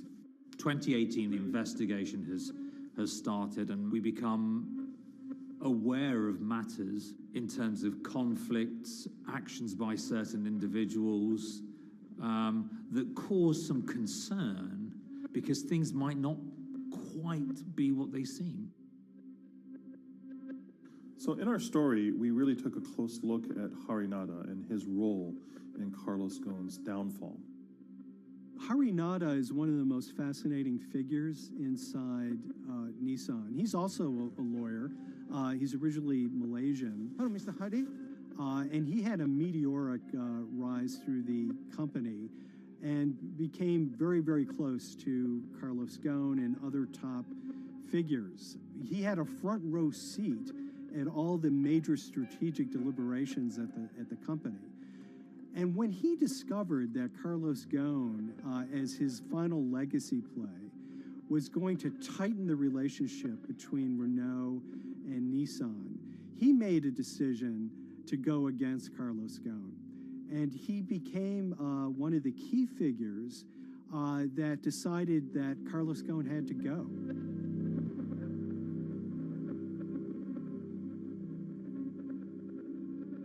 Harinada was somebody who actually recruited me into the company, so I have a long-standing relationship with him, or did have a long-standing relationship with him.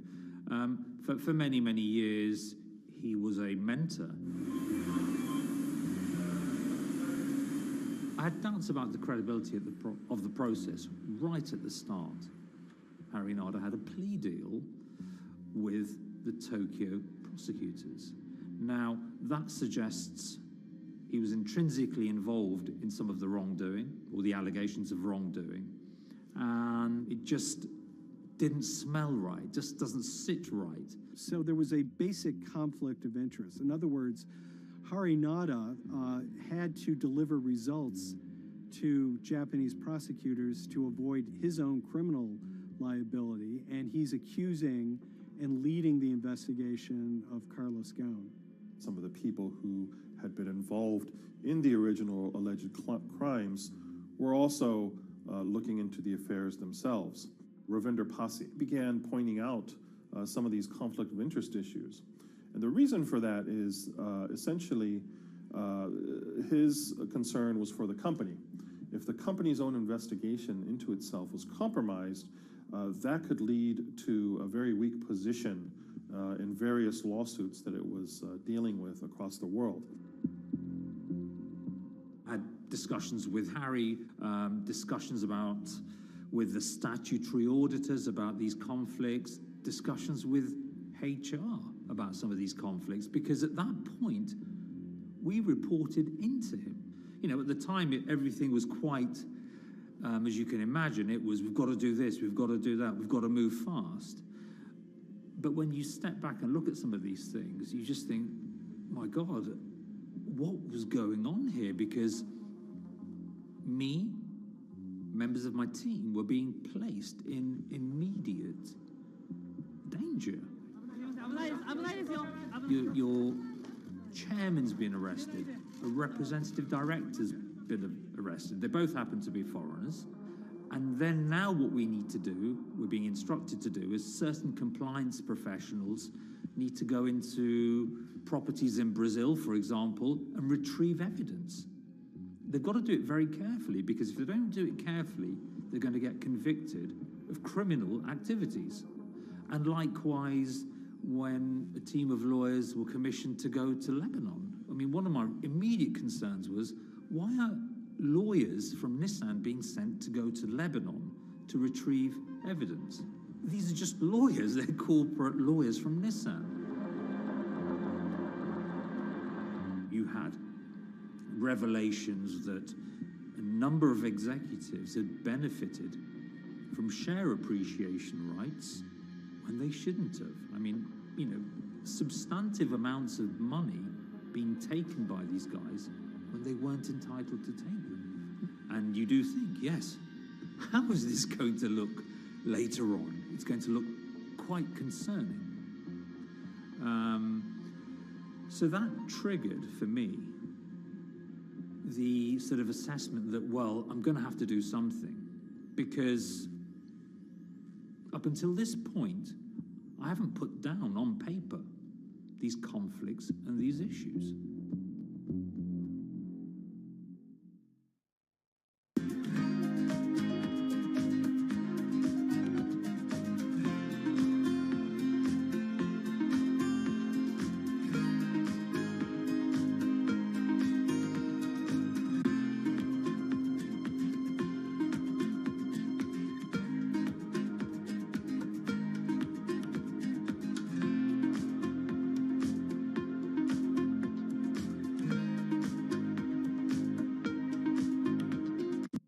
So Rav Pasi makes a fateful move. He writes this letter to the board listing every suspicion he has in great detail, backed up by evidence, backed up by memos, of why this internal investigation had serious problems. He sends the letter to the board, and it's crickets. He doesn't hear much of anything. Nothing happened thereafter. Nothing at all. Just like it just gone into a black box. And he began to suspect that there was a desire, even at the highest level within Nissan, to kind of sweep these conflicts of interest under the rug. Unfortunately for me, I think, you know, again, with hindsight, people must have thought that this is the nail that's sticking out, and we can't have this. Within 3 days of me submitting that to the board of directors, that letter to the independent board of directors, I was removed from the Goan Executive Conduct Matters. I was then told that I could not attend board meetings anymore. And up until that point, I had attended every single board meeting. I was then also told that after 8 years of being in Japan, I'd be going back to the UK. It eventually transpired that I'd be the VP of Projects and Transformation, managing a team of 3. So you can imagine what this feels like at this stage. Almost an arbitrary removal from Japan, where I've lived for 8 years, had 3 children there, my family has grown up, and we've been settled there, having a few months earlier been promoted to vice president at a global level, to being almost demoted. So Pasi was essentially being reassigned to get him as far away from the internal investigation as possible, and also to a certain extent in retaliation to some of the issues that he brought up regarding the internal investigation and Harinada. What happened to Rav Pasi can be seen as a series of corporate humiliations. I mean, first of all, his immediate responsibilities were taken away from him. Eventually, he lost, you know, the coveted general counsel title. But it didn't stop there. Toward the end of his stay in Japan, Rav and his wife were convinced that they were being followed. During that period, I'd noticed that whilst driving my car, I'd have other cars following me. First time I noticed this was around mid-March, and I was driving, I can't remember where I was going, but this grey van, small van, just literally started following me. And I noticed that there was somebody in the car taking pictures. And lo and behold, we were absolutely being followed either by people on foot or other individuals, 2 or 3, normally 2 burly men in a car, different cars at different times, following us around. They were following the family as well. And, you know, given I'd seen the Nissan security department behave in a very, very egregious manner with others in terms of following and surveilling, I was very concerned as to what they were doing and who they were giving this information to. Because if they're giving this information to the authorities, you do think, why? What's going on here? I mean, this is just not normal behavior. And this all culminated in a rather dramatic event in the middle of 2020. Who are you people? Where Nissan had hired a legal team and had obtained an unusual court order from the district court in Yokohama to basically do a search of his home and seizure of his corporate laptop and phone and other documents. If you don't let us in now, we have to break this key. So it's a pretty extreme way to treat someone who'd spent 16 years at the company. These people have all come in. We don't really know who they are, apart from the fact that I've been shown a badge that says the Yokohama court. And they're here to recover a laptop and a mobile phone. It was even more weird because I'd highlighted to the directors that certain Nissan executives were trying to recover this laptop and this phone whilst I was still in Japan. And I was very concerned because it had evidence on there that related to misconduct matters and other forms of inappropriate conduct.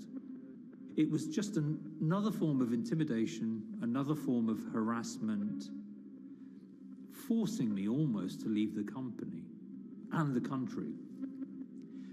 Because once they'd retained and obtained these items, we were still followed, which, again, I just couldn't understand. What is the point of doing that?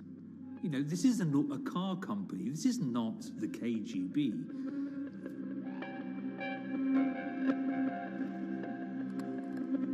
I think it's fair to say that Rav Pasi didn't have full battlefield awareness of all the intrigue going on at Nissan. I mean, Hari Nada is interesting because he's both charismatic and charming, and one of the most brutal corporate infighters one could ever run across. This is a confidential company email, right? You should not have this.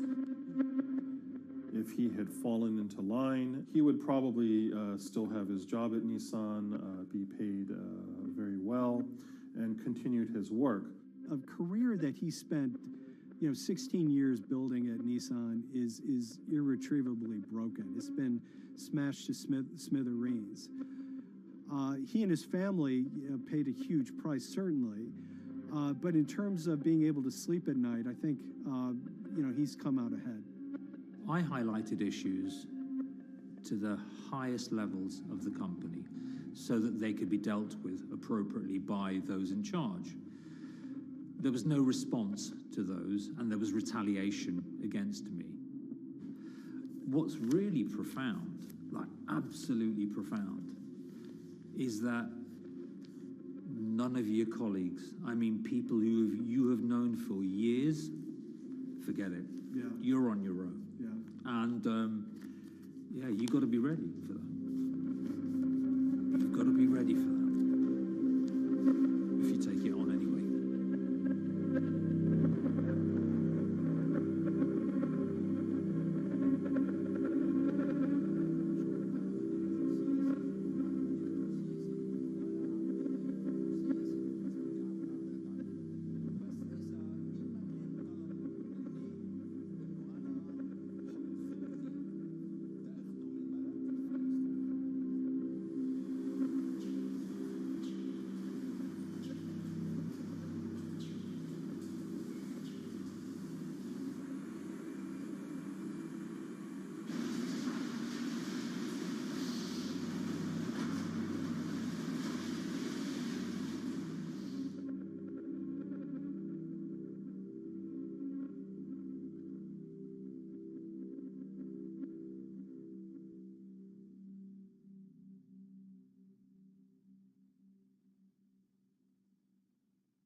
This is the awful truth.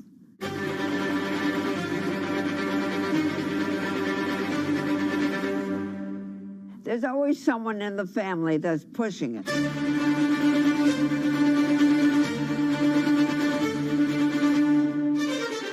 This lady does not deserve to be taken advantage of, especially at your age with your own grandchild. Yeah.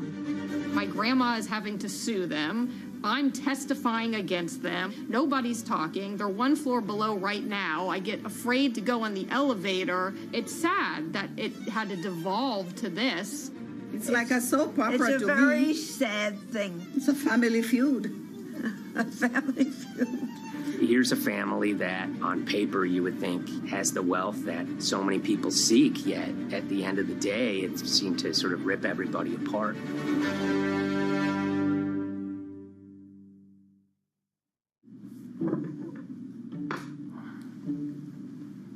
My name's Tom Schoenberg. I'm a senior reporter here at Bloomberg News, cover financial enforcement. I was approached by someone close to the Schottenstein family and asked whether or not I would be interested in writing about Beverly Schottenstein and this case that she had against JP Morgan. And it was immediately clear that there was a great story here to be told.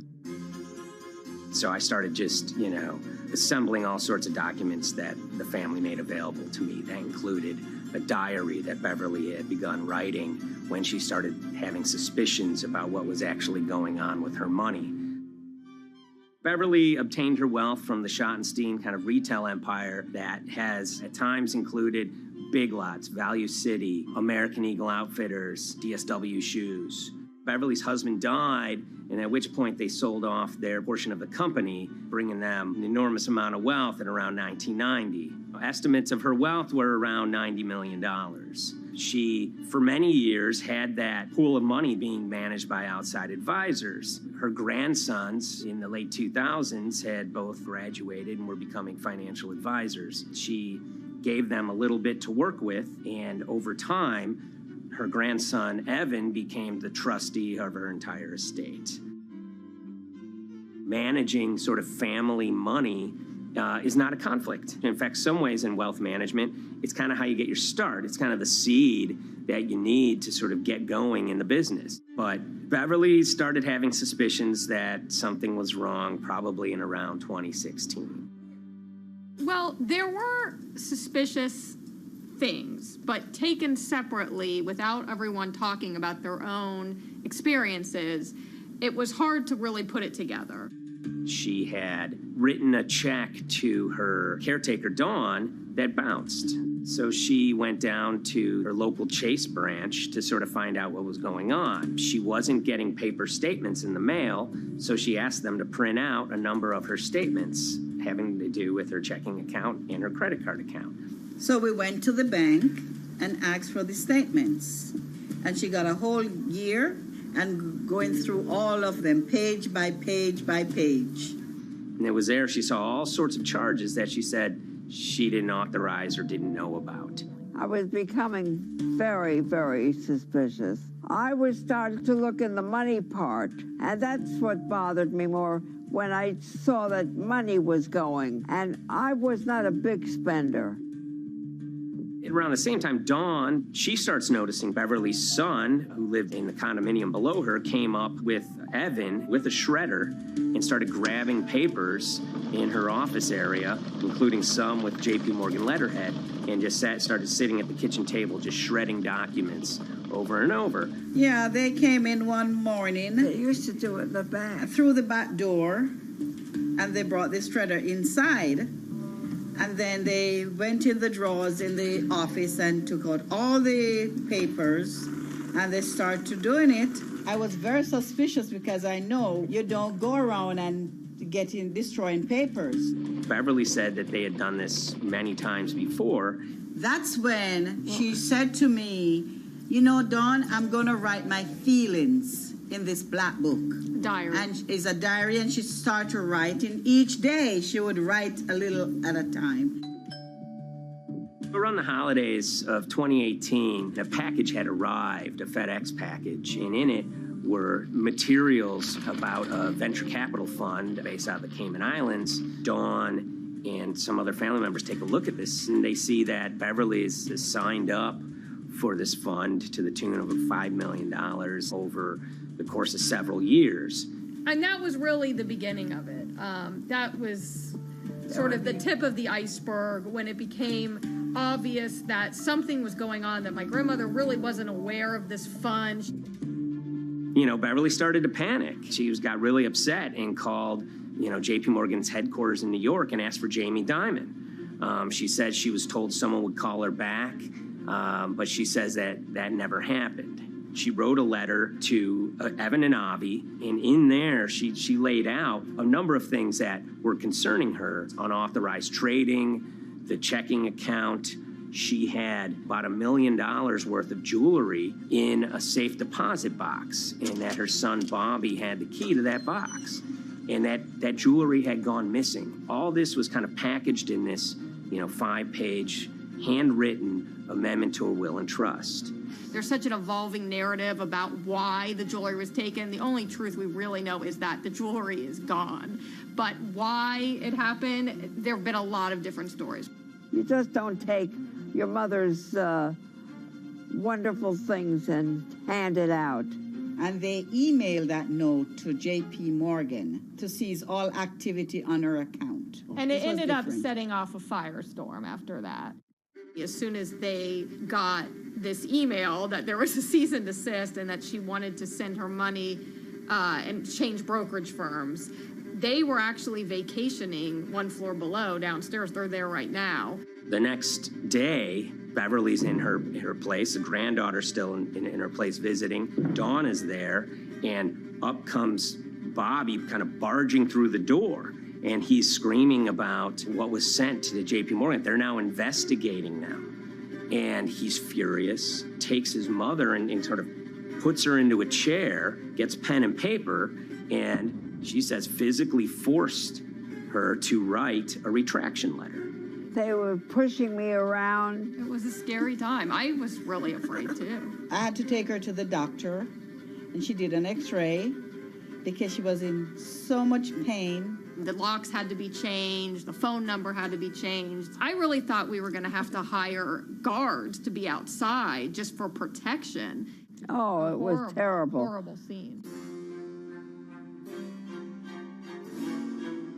Beverly brought her case before the Financial Industry Regulatory Authorities, usually known as FINRA. It took several months of hearings. She sees all sorts of transactions that's going on, hundreds of them that she claims that she never knew about, never authorized, but yet were logged in JP Morgan's files as having been direct requests from her. That included the sale of a large amount of Apple stock worth several $1 million, as well as all her stock in Big Lots. Over the course of their time with JP Morgan, Evan and Avi were making all sorts of trading on her account that was generating millions of dollars in commissions for themselves and the bank, yet she was not sort of getting any of the type of gains that you would expect sort of an $80 million account in a bullish market to be able to get.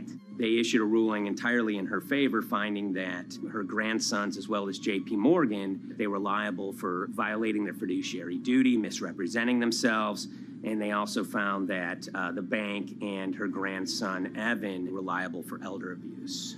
Evan and Avi, they were fired from JP Morgan. They issued an award of about $19 million. I reached out for comment, and JP Morgan emphasized that Evan and Avi were no longer with the firm and that their actions do not represent the sort of values of the bank. I reached out to Evan and Avi, heard back from their lawyer saying that, they disagree with the law and the facts that FINRA kind of used to decide the case against them and are seeing if they can have it withdrawn. Her son, Bobby, wrote her a letter, said his sons weren't criminals, and he also admits to taking her jewelry. And he says he needed it to pay off some bad business debts he had. They never once came up to say, I'm sorry. If there had been an apology and some acceptance, and asking for forgiveness. From my grandmother, I don't think we'd be in the position that we are now. Since the piece came out, we've received dozens of messages from people, many of whom are telling their own sort of personal tales of, kind of financial advisors gone bad, or family members who got control of an estate and abused, those within. It seems that it's really resonated with a lot of people. I keep, hearing a lot of feedback about Beverly and how, a lot of people feel she did the right thing. You're never too old to stand up for yourself and try to right an injustice. She was adamant that she wanted to stand up for herself, but at the end of the day, they did wrong. It's a painful life lesson. Beverly taught them that you don't mess with grandma.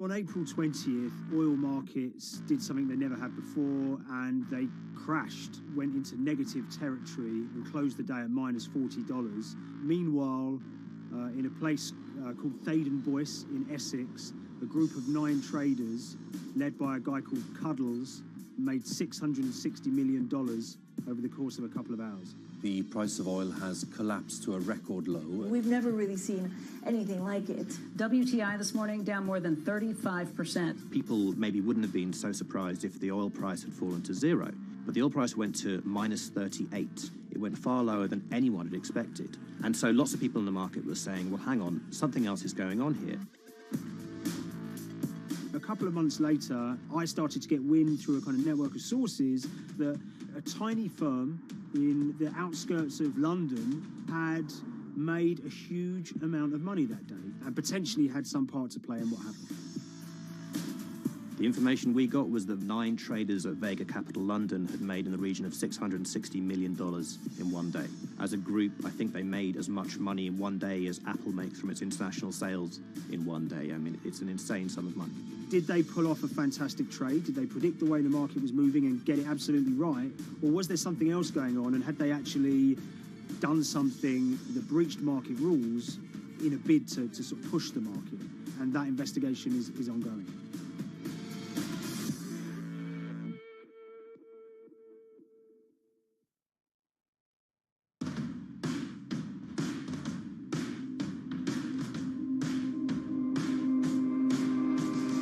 So Paul Commins is a trader who cut his teeth in the pits in the 80s and 90s. When everyone had a nickname, his was Cuddles. If you can imagine, that was a very sort of cutthroat type of world where people are doing, hundreds of thousands and millions of dollar trades by shouting at each other, giving hand signals, and then sort of scrawling on scraps of paper. The culture of the trading pits in London was very influenced by the working class guys who became traders there. They weren't like the city bankers that had gone before them. They weren't usually Oxford or Cambridge. They didn't wear Savile Row suits. They were ordinary working guys who happened to have a talent for trading. And a lot of them came from Essex. I think it was 400 traders in the pits, and Cuddles in his oil and gas pit was described to us as amongst the top 3. Amongst that, was very successful and made very large amounts of money as a young man. But inevitably, mechanization and the arrival of electronic markets was the kind of death knell for the pits. And in 2005, the IPE closed down. And when the pits shut down, a lot of the traders who worked there lost their jobs or quit or went to work for financial institutions. But Paul Commins decided to start his own trading collective out in Essex. Some of them are ex-pit guys, cut from the same cloth as him. Lots of them are actually sort of in their 20s, and they're his, drinking buddy's son, or they're his own kids' friends from football. They're young lads, hungry and ambitious, and he brings them into the fold. And fairly shortly, he's got, maybe a dozen or so traders that they're independent, let's be clear, but they're all part of this collective.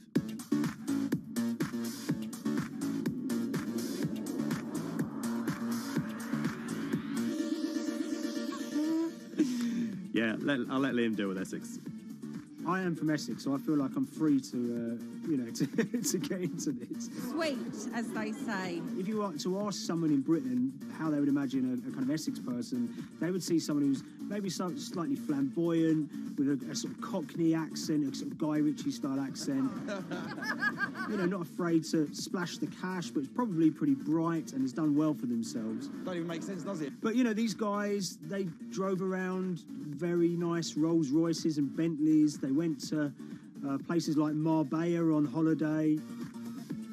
Faden Boyce is a very wealthy place. You have to have considerable income to be able to afford to live in that village. It's a really nice place to live, and it's 20 minutes tube ride away from the city. Earlier in the summer, we have this lead, which is that there's this tiny firm called Vega Capital London, and they were the biggest winners from the biggest oil crash in history. Anyone that covers markets is going to be surprised about that. You're thinking your BPs of the world or your Glencores, but it's this tiny firm. And one of the big challenges that we had was actually finding out who worked with Vega Capital. It wasn't immediately obvious, and at first we had absolutely no idea. If you go to the Vega Capital website, it says it's under construction. If you do basic online searching, it's very difficult to find anyone who's publicly connected to the company. So inevitably, we're incredibly curious at this point. Like, who the hell are these people? The more reporting we did, the more it became clear that this group were connected socially as well as professionally. They went to weddings together, they played golf together, they would go on holiday together. We found out that a number of them were members of the West Ham Supporters Club in London. A few of them started companies together, so you could see all the connections between them and start to see a distinct group emerging. And it really just was this kind of shock that, this wasn't just like a hedge fund or a firm you'd never heard of. This was actually a group of buddies who all had the same experience on this day and had all made a huge amount of money. So if you're an oil trader, there's a number of different ways you can trade, and probably the most popular is WTI futures contracts. And it's basically a contract that says, I'm going to buy 1,000 barrels of oil from you at this point in the future, or I'm going to sell 1,000 barrels of oil to you at this point in the future. It's actually just a financial contract to gamble on to predict whether oil is going to go up or down. On the 20th of April in Essex, there had been signals for a while that this was going to be an exceptional day in oil markets. And we know that some of them arose early and started their trading in the early hours of the morning while it was still dark outside. Essentially what they were doing is buying contracts that gave them an obligation to buy oil at whatever the price ended up at 2:30 p.m. So they're basically placing a bet that oil was going to fall throughout the day. But they're simultaneously selling lots of oil as well. And whether they make a profit and how much profit they make is the difference between what they buy the oil for and what they sell the oil for. Now, of course, we now know throughout April 20th, the price dropped and dropped. So this is going very well for them. They are committed to selling oil at these prices, and the prices are continuing to fall, which means they're going to be able to offset it and buy oil at cheaper at the end of the day. Now, once it gets to kind of 1:30, 2 p.m., that's when things start to get really interesting. Suddenly there's a kind of influx of buyers and sellers, as desperation increases in the market and trading volumes go up. Now at 2:08 p.m. exactly, something bizarre and unprecedented happened, which is that oil passes into negative territory. And it fell to a record level of minus $38. We've never seen anything like it, period, in terms of the contraction of the global economy. That huge gulf between what they were buying the oil for and what they were selling it for enabled them to make more money than they ever thought possible. So their profit was the difference between minus 37 and all of these positive numbers on every contract they sold. The price of crude briefly hit minus $37 a barrel. For one group of traders operating from a small office, it was a very, very profitable day. It's important to remember this had never happened before in the history of oil trading. No one could have predicted it. I can't think of another example of where you enter a trade and you get paid on both sides. You get paid both to sell and to buy. It's unthinkable. One thing we know about the Cuddles Trading Arcade is that they were very comfortable taking large risks. And, you have to be clear, this was a large risk. Yeah, we spoke to oil traders, both people that know these guys and people that don't, and they all say that this is, incredibly risky. And that's actually what stops a lot of oil traders doing trading like this. They simply aren't willing to stomach the risk. But Cuddles and his friends were. So when the kind of final calculations came down, the group of the 9 most profitable traders made $660 million or thereabouts between them. I mean, if you can imagine, I think 3 or 4 of them made in excess of 100 million each. One of the astonishing things about this trade is that 2 of the individuals who made more than $100 million in a single day were in their 20s. One of them was 22 years old. Only a few years earlier, he'd been posting on his social media about doing teenage stuff with his mates in town and going to see girls and rap music. And here he is a few years later making $100 million in a single day's trading. When me and Liam discovered that, we couldn't believe it. We couldn't believe what we were seeing.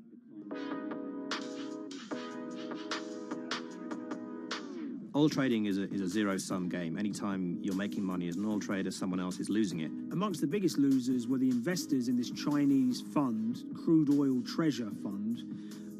There were thousands of them, and they lost everything. Lots of people had put their savings into oil funds. They lost money that day. Big banks and brokers who sort of stand in the middle of trading parties, they lost money that day. And another interesting thing is that oil-producing countries like Kuwait or Canada, they sell oil as an average of the WTI closing price over the preceding month. So the fact that one of those numbers in that average was minus 37 meant, if you can imagine, countries like Saudi Arabia and Kuwait potentially lost a couple of dollars on every single barrel of oil they sold that month. Vega Capital's traders made such an extraordinary sum of money that it was inevitable there would be some scrutiny of what they did. But it wasn't just the sums of money they made. In the vital half an hour before the settlement price was set, they were by far the biggest sellers of oil futures in the market, which is an incredible thing to think about when you consider that the other participants in that oil market are going to be the world's biggest banks, oil majors, BP and Shell, and here you have a group of 9 guys in Essex who are having this significant influence over a global market for oil. I mean, I think you have to assume that if these guys had made $7 million or $10 million, they probably would be celebrating in Essex right now. But the fact that they made closer to 700 million has meant that they are facing understandable scrutiny. We wrote individually to all the Vega traders who did exceptionally well that day, and we got a letter in response from a law firm representing the group. The law firm was at pains to point out, number one, that they haven't been accused of any wrongdoing, that they all traded independently and separately, and they'd basically all made up their own minds that this was what was going to happen in oil markets based on publicly available knowledge, and decided to execute this trade. What I love about these stories is there's a real variance of opinion, and some people will look at what happened and think that must be dodgy. They all traded at the end of the day. They all made a huge amount of money while all these people lost. That's shocking. But lots of people say these guys are at acute disadvantage. They're in a market that's inhabited by, huge technology-driven funds and firms and oil giants that have got all the advantages in the world, and when you get a bunch of Essex geezers who essentially beat the market and find a way to make a huge amount of money, they should get a pat on the back, really, because that's the dream. Since this happened, a lot of the guys have stopped trading the monthly settlements that they'd done so well at in the past. Several of them have set up new companies. They've essentially gone very quiet. Any kind of social media presence they had is kind of closed down. By all accounts, they're, waiting this out. It's certainly too early to try and predict how the regulatory investigations are going to pan out. We just don't know. There's a number of potential outcomes for these guys. Potential punishments if there are any findings of manipulation against Vega or anyone affiliated with it might be you could be fined, you could be banned from trading, and in the most extreme cases there have even been criminal prosecutions in the past of people who have been found to have been manipulating the settlement and misconduct related to trade at settlement. There are other outcomes too. One obvious one is going to be that they're able to walk away from this life-changing trade with all the money that they made and celebrated as heroes in the trading community. That they'll go down as legends.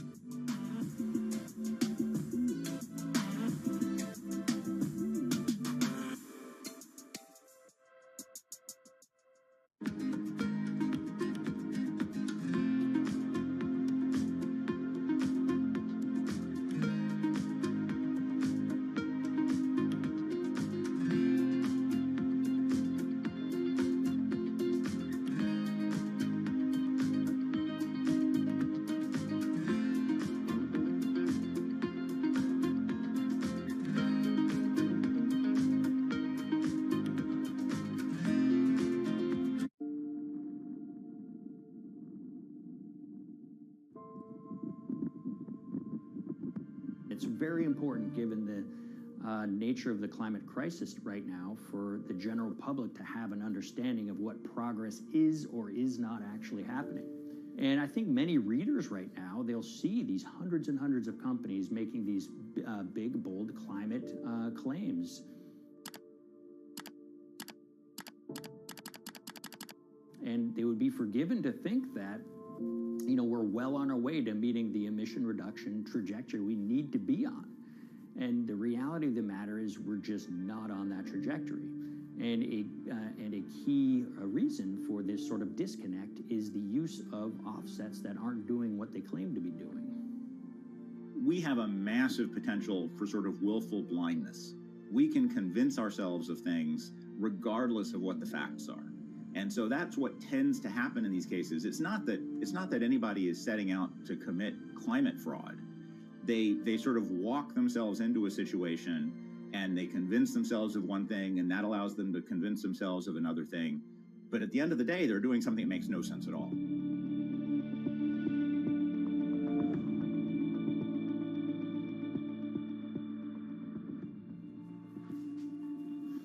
My name is Ben Elgin. I wrote the story about how the billion-dollar market for carbon offsets is setting back the fight against climate change. So one of the challenges in reporting on carbon offsets and trying to figure out what's going on is really finding good experts who have been steeped in this marketplace and are willing to candidly talk about it. One of the best people for this is a fellow named Mark Trexler, and I've been talking to him for more than a decade. My name is Mark Trexler. I've worked in climate change for the last 30 years. I was actually hired by the World Resources Institute in Washington to work on the first carbon offset project in 1988. In terms of defining a carbon offset, one of the beauties, so to speak, of greenhouse gases, sort of the silver lining of greenhouse gases, when you put up a molecule of CO2 into the atmosphere, it can be anywhere in the planet in 7 days. And therefore, if there's an option to reduce emissions on the other side of the planet, and you can do that very cheaply as compared to doing it in your factory, for example, then why not pay that person, that factory on the other side of the planet to reduce their emissions? Then you are, in a sense, offsetting your emissions, and the atmosphere doesn't really see your emissions anymore. So carbon offsets have been around for quite some time, and they were actually key with these international climate agreements, such as the Kyoto Protocol, which mandated the wealthiest countries reduce their greenhouse gas emissions. The treaty was signed on the 11th of December, 1997. Decided. The business community in general saw carbon offsets as a huge opportunity to comply with whatever policies and measures might be coming down the pike on climate change much more cost effectively.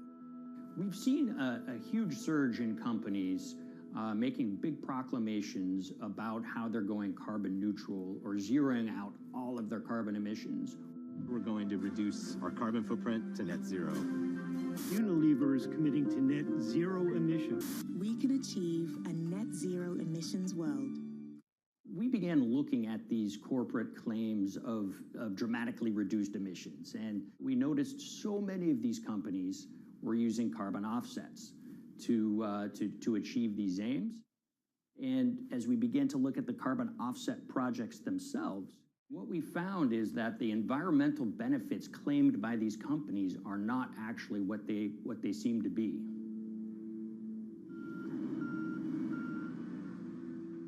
And as we sort of saw and spotted a number of these very aggressive carbon offset projects, which appeared to be generating inflated credits or bogus credits, we saw a number of them were associated with the Nature Conservancy. This surprised us. The Nature Conservancy is the world's biggest environmental group. They have about $1 billion a year in revenues, and they've been around for 7 decades. They've preserved about 125 million acres of land, and they've done so many good works over the years, and they've been very strong in terms of working with corporate partners. The Nature Conservancy has taken a different approach, a very pragmatic and pro-business approach. They will not go out and criticize a big polluter, but they're very happy to work with them. Some might say that, well, that's selling out, but others would say, and those at the Nature Conservancy would say, these companies have deep pockets. They can help fund important preservation work, and we have absolutely no problem working with them on this stuff. So companies are very warm, and they've partnered with the Nature Conservancy for many years. And yeah, it definitely lends a sheen of credibility to these projects. Here's 20 new reasons to visit Disney World this year. 1, 2, 3. If you look at, for instance, Disney, that's a sprawling company with theme parks and cruise lines that burn up diesel fuel. They have office buildings and television studios that consume electricity. So these companies are trying to make major reductions in their carbon footprints, but it's very difficult to change these fundamental ways their businesses operate. So Disney has been a big buyer of carbon offsets that are orchestrated by the Nature Conservancy. One of the projects that they buy from is called Pennsylvania Ridges. And that's a plot of land. Most of the land is actually about a 3-hour drive outside of Philadelphia. Interestingly, this land, 3,000 of these acres, was actually acquired by the Nature Conservancy in the late 1990s. This land was imminently threatened. There was a pending logging contract on this land.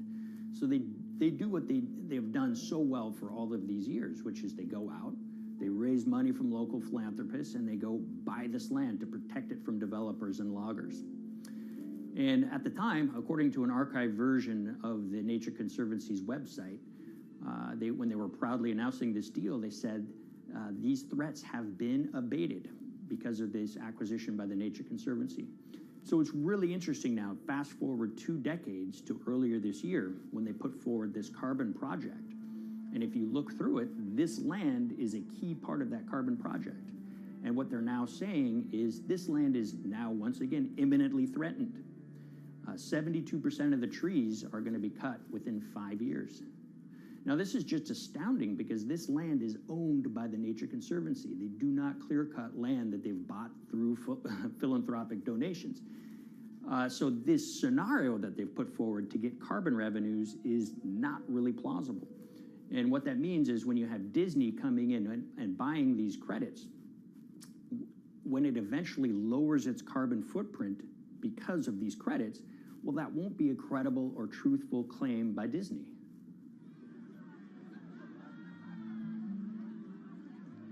So this is an organization that truly understands the threat of the issue of climate change and is wanting to do its part to address this. However, in this situation, it just appears their drive, which they've had for decades, to increase the amount of revenues that it can use for land preservation work, Nature Conservancy and many others see that the carbon credits as a pot of money that they can tap into to further their own benevolent aims. But unfortunately, what this has resulted in is claims of climate progress that just aren't really happening. So the Nature Conservancy defends vigorously these deals, and they and others will say, look, our projects are just following the rules that these registries set up. So some would also put some of the blame on the registries themselves because they're setting up the rules which allow these vapid projects to get up and sold. So we've reached out to all of the companies we mentioned in this story, including Disney. They didn't want to be interviewed for this story, but they all told us that, look, we have to rely on the experts out there, and those experts, they say, are these carbon registries that have been set up. Most of these Nature Conservancy deals are set up and sold on this exchange. It's called the American Carbon Registry. Now, it's the oldest of these registries that allow voluntary carbon credits to be sold. They've been around since 1996. What these offset registries do is they set up rules, and any carbon offset project has to follow those rules. But there's this tension that's always there. If the rules are too strict, then it's going to be very hard for carbon offset projects to get up and running. So there's this balance going on where the registries want rules that attract projects, but they don't want it to be so strict where it will disincentivize projects from getting listed. One of the challenges with designing carbon offset systems is that there are normally two people at the table. You have buyers and you have sellers. And to some extent, you have policymakers, but you know, the buyers and the sellers are really the ones with the expertise, with the incentive to really participate hard, make a lot of things happen. And the challenge there is that both of them sort of want the same thing, or they're both happy with the same thing. They're happy with low-cost offsets and a lot of them, because that works for their business model. You end up, though, with nobody really representing the atmosphere, so to speak. Nobody's really representing the climate in those discussions. And so the policies end up biasing the whole system. And you end up in sort of a race to the bottom. And that's what we've seen happen. You know, when it comes specifically to the topic of carbon offsets, you know, I am a fan of carbon offsets in the sense that they can help mitigate climate change. They absolutely can. But, you know, if we're not going to do it correctly in a way that actually does help mitigate climate change, then it's nothing but a distraction. And, you know, after 30 years, you have to start wondering, is it really just a distraction? And that's really unfortunate, but that's where we are. Ultimately, what needs to happen is systemic change. You know, we're sort of nibbling around the edges with some of these different things. We need to change how we produce energy. We need to change how we transport ourselves. We need to change what and how we eat. You know, we need systemic change associated with transitioning to a low carbon economy. A lot of what we're doing today is not promoting systemic change. It's sort of trying to stick your thumb in the dike to preserve the current system. And at the end of the day, that can't really work.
the Hyperloop. There's a good chance you've heard the name by now.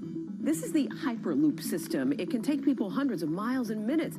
The Hyperloop, a series of tubes that would transport people in pods at ultra-high speeds over long distances. This is a remarkable new form of transportation that can whisk people from city to city in a flash.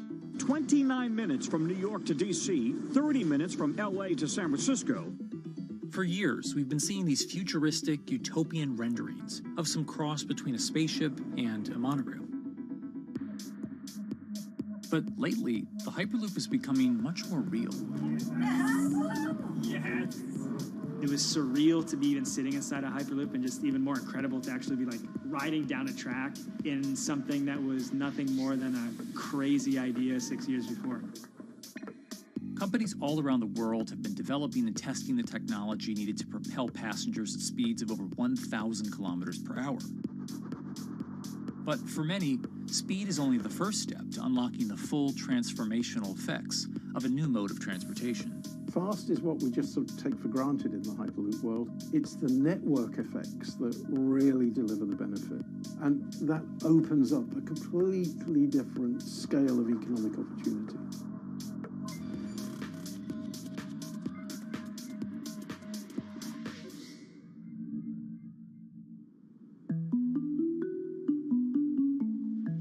We've got planes, trains, automobiles, and boats for getting around Earth.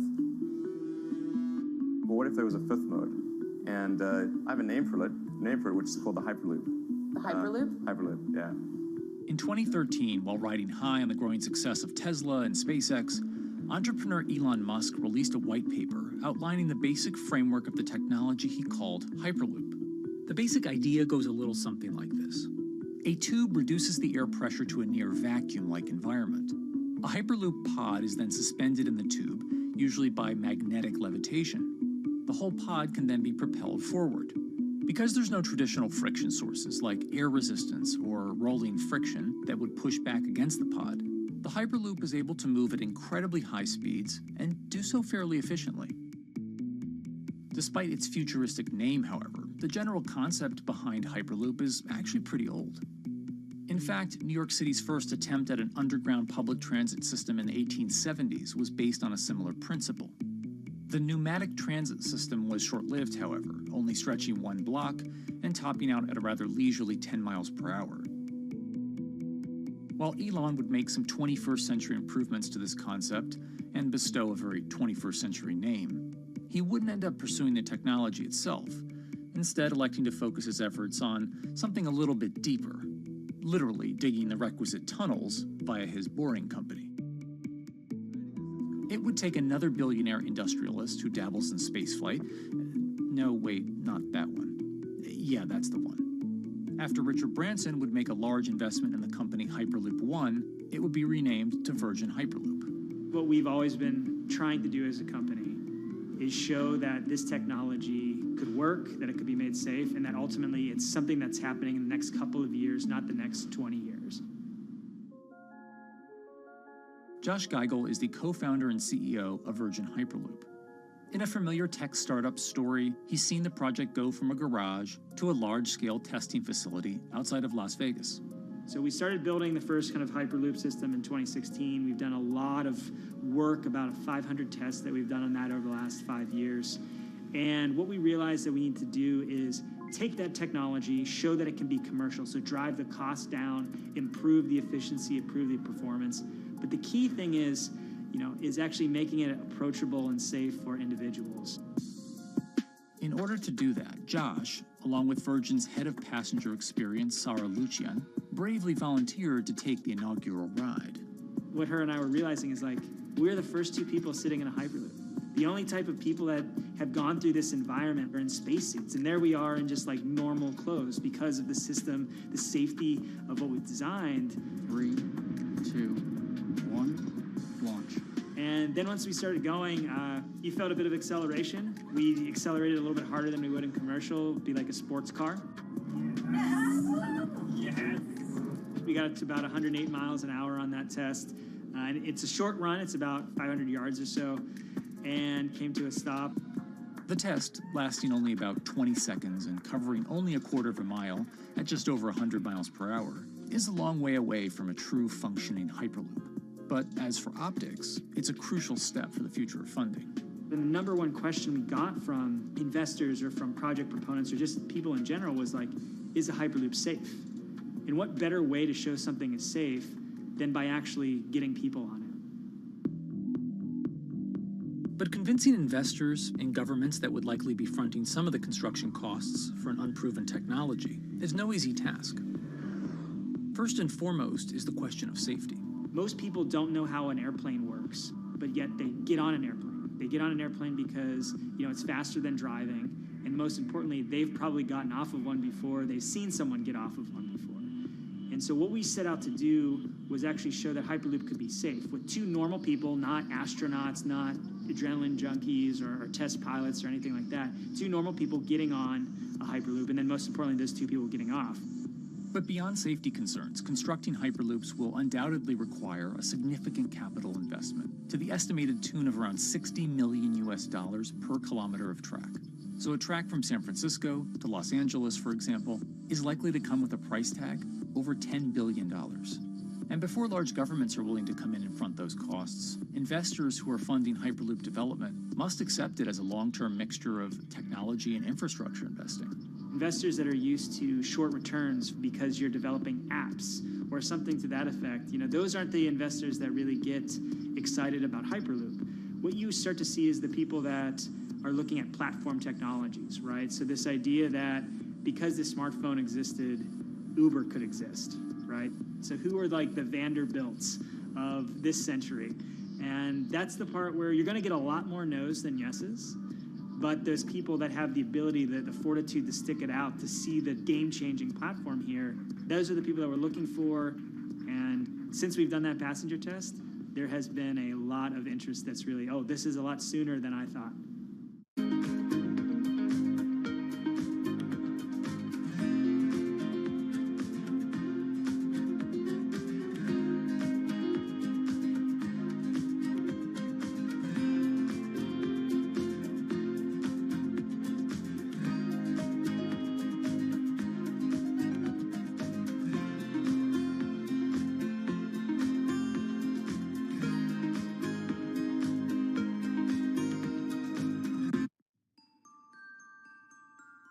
Envisioning the ripple effects of what Hyperloop could achieve, though, is fairly challenging at this stage of development. It's fast, yes, but for point-to-point travel, traditional maglev trains can move pretty fast as well. And outside of China, South Korea, and Japan, even those haven't seen much adoption elsewhere due to the high costs and questionable profitability. The Shanghai line in China, for example, loses around $100 million every year. Hyperloop companies, however, believe they can offer something different than traditional railway lines. My name's Alan James, and as far as I know, I'm the only guy on the planet who's written a government-level business case for 300 kmh conventional high-speed rail, 500 kmh maglev, and 1,000 kmh Hyperloop. It's fundamentally about moving people from where they are to where they want to go, when they want to make those journeys, and doing it in much smaller numbers. So pod designs for Hyperloop range from 12 to 28 seats, typically. Why are they small? It's because small enables the network to operate flexibly. And a great example of that is the east-west strategic route across the north of England, from Liverpool to Manchester to Leeds.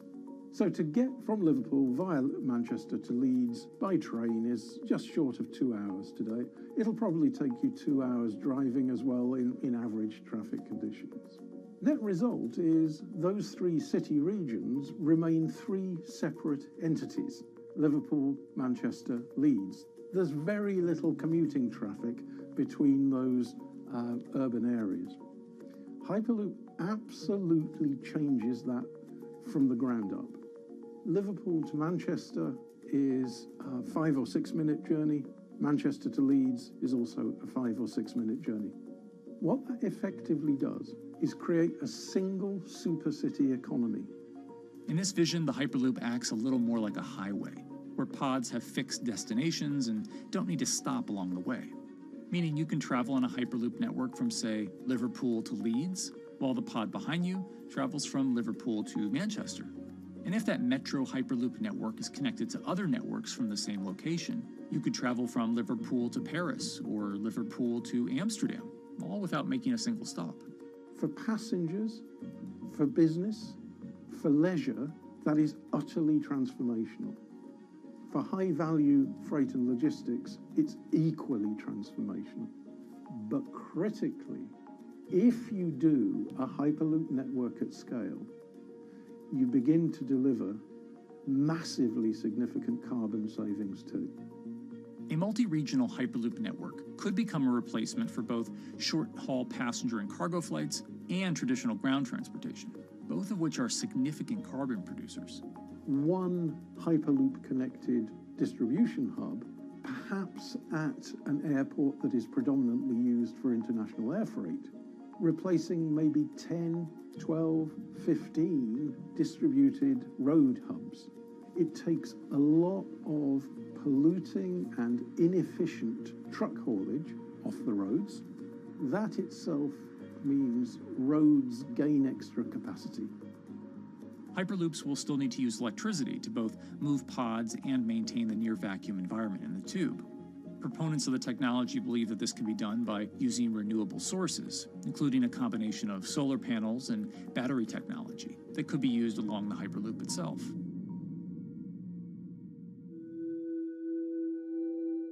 But even with all multipliers of time and carbon emission savings that a Hyperloop network may provide, the investment capital required to actually build such a network becomes even more economically and politically daunting. Committing doesn't mean spending billions on day one. Committing means, how do we phase it?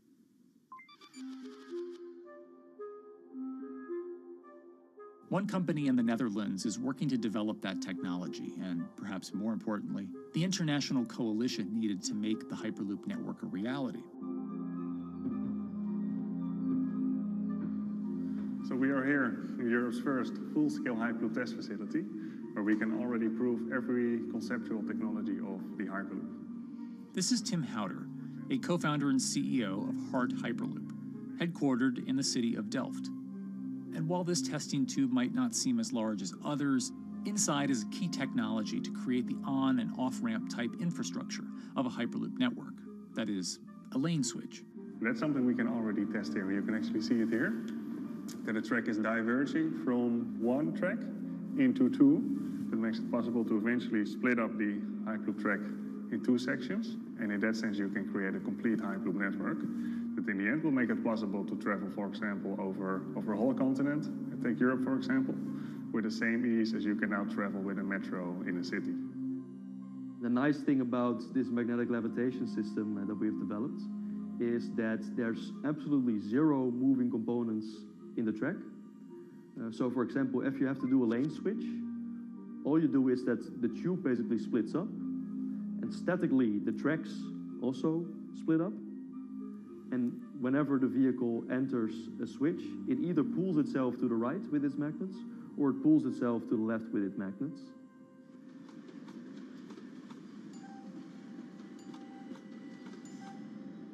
Lane switching on traditional rail requires the physical movement of the rail. Even modern magnetic levitation tracks use lane switching techniques in order to transfer trains from one track to another. And this is a very crucial element, because this is the thing that limits the capacity and, in the end, the usefulness of the rail network. Because the moment that a track is switching, that means that at that moment you are creating an unsafe environment for the trains behind it. So you need a lot of space between trains. In a Hyperloop, because you have no moving components in the track, all the vehicles can be much closer to each other. You can achieve a very high frequency and basically have your vehicles moving and merging in and out of the network very much like a highway.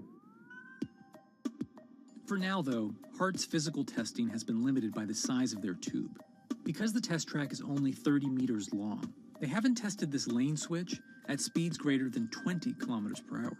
However, the company is working to build a new test site where it plans to increase that testing speed to 300 kilometers per hour. We're now in a phase where we have proven most of the most important technologies in the test facilities that we already have. And we have also demonstrated the viability and the feasibility of a network. If you look at all the subsystems that it consists of, most of those are proven systems, already demonstrated in lab conditions. So we don't really believe that the technology itself is going to be the biggest challenge.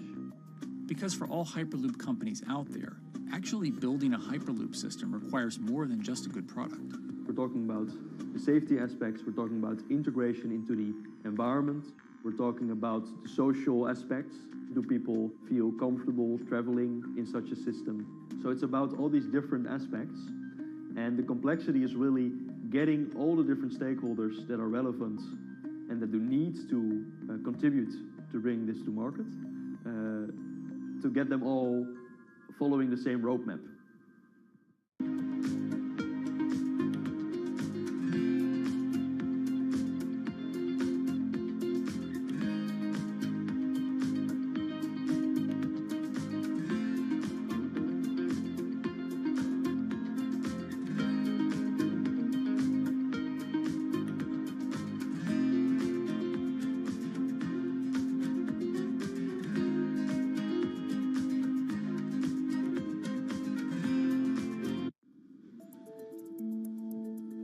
In order to help build this coalition of private and public interest in Hyperloop development, HART in 2018 partnered with other Hyperloop companies from Europe and Canada.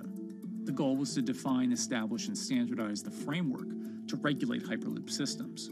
Right now we are working with all the Hyperloop developers together in setting up the first, let's say, structure for starting the standards drafting.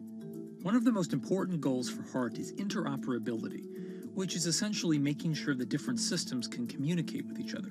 Interoperability is so important because what we want to achieve is actually have this seamless travel experience. So you don't want to end up, for example, going from Madrid to Paris and then switching because you need to use a different technology to get, for example, to Amsterdam.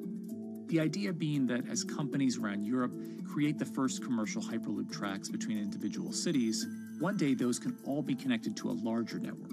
Everyone that believes that Hyperloop is a future transport system also realizes that there is a need to have this network because that's where Hyperloop thrives. Hyperloop is such a huge project. It's definitely not something that you can do on your own or as a single company. So you need to do it with a lot of other companies. You need to have the governments. And I think in that sense, the biggest challenge that we've encountered is to really get all the required parties together to take the steps in development and in commercial implementation. HART's next plan is to build the European Hyperloop Center, an open testing facility which will include a 2.6-kilometer test track. And the company hopes to test travel speeds there at up to 700 kilometers per hour. Virgin Hyperloop is also racing to construct the first commercial Hyperloop route, with projects in various states of development in India, Saudi Arabia, and the United States. Recently, the company announced plans to build a Hyperloop certification center in West Virginia, which will include a 6-mile-long test track. Proving the technology here will be crucial if Hyperloop networks can find a home among infrastructure investments that the Biden administration hopes to make. The idea that there's multiple Hyperloop companies, I think, is a redeeming aspect in the business. People really want to see something happen, so having multiple people move forward is good for that. I was struck when Josh and Sarah rode the pod. 2 or 3 of the major outlets used the phrase, "We now have a new mode of transport." And although all of that technology had existed before those 2 human beings rode it, it was the moment at which those 2 human beings traveled that short distance down the tube that in popular imagination, Hyperloop became a mode of transport. The metaphor I use with my team is that, the Wright brothers were first, but none of us fly on Wright Brothers Airlines anymore. If you don't continue to innovate, you're not going to be around, and so we'll continue to be at the forefront of building Hyperloop. Back in 2013, Elon had an idea. I think the difference now in 2021 is some brilliant engineers have spent real time grinding out the details. And I thoroughly expect the next 3 to 5 years to be decisive.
This week, how hydrogen can transform our energy usage.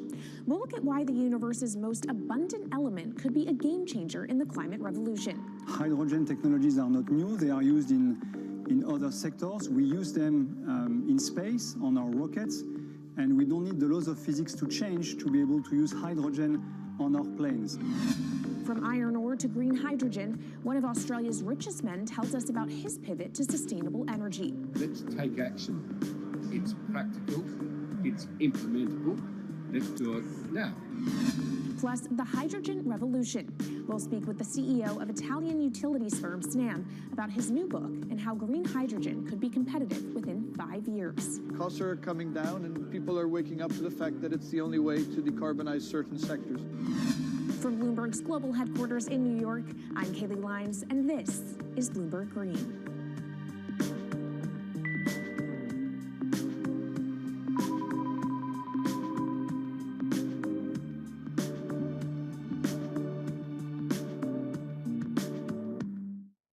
It's a new year, so here at Bloomberg Green, we're highlighting new solutions in the fight against climate change. And one of those is as old as the universe itself, hydrogen. It's the simplest element around, but could well be a game changer when it comes to turning around our dependence on fossil fuels. Today, hydrogen is used in the chemicals industry to produce petroleum products. It's also starting to be used in steel production, an industry under a lot of pressure to decarbonize. But it has far more uses as well, from powering cars to heating our homes. And Bloomberg New Energy Finance sees a seismic shift in the sector in the next 10 years as green hydrogen squeezes out dirtier alternatives. So-called gray hydrogen dominates today. But as renewable electricity gets cheaper and more accessible, so will green hydrogen. In this week's edition of Bloomberg Green, we'll explore what this push into hydrogen means for tackling climate change. We'll hear from Australian billionaire Twiggy Forrest about his pivot from iron ore to hydrogen, and we'll also speak with the CEO of Italian utility company Snam about his book, The Hydrogen Revolution. But first, what are we using hydrogen for? And why does it actually matter? Christine Lee Edwards explains. Hydrogen, the most plentiful element in the universe. On Earth, we find it mostly bonded to oxygen in the form of water, or in other gases known as hydrocarbons. Hydrogen gas, H2, burns hot and clean, making it an attractive tool in the race to net zero. But isolating hydrogen from other elements is no easy task. Today, the cheapest way to do this is via chemical processes that break up natural gas. This releases a lot of carbon dioxide. Another method is to use electricity to split water molecules in a process called electrolysis. Although there is no carbon byproduct, a lot of electricity is needed. And if this power comes from burning coal or gas, it negates the zero emissions goals of using hydrogen to begin with. Hydrogen produced in this way, powered by fossil fuels, is called gray hydrogen. If carbon capture and storage is used together with fossil fuels, then it becomes blue hydrogen. If nuclear power is used, it's called pink. And finally, green hydrogen is when it's produced via electrolysis and powered from renewable sources. This method is considered emissions-free. It's predicted that by the early 2030s, H2 made from renewables will be cheaper than that made from fossil fuels.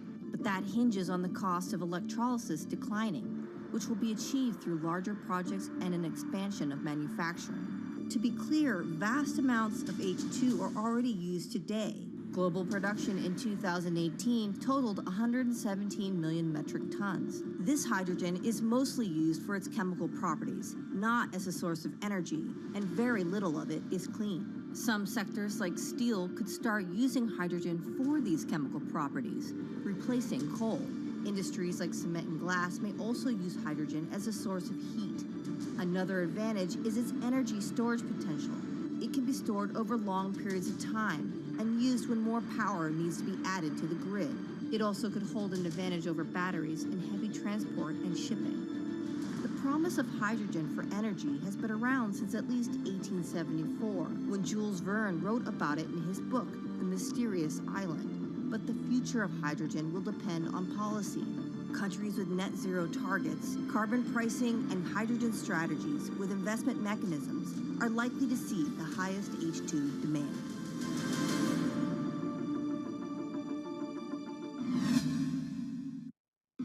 That was Bloomberg's Christine Lee Edwards explaining what hydrogen means for the energy transition.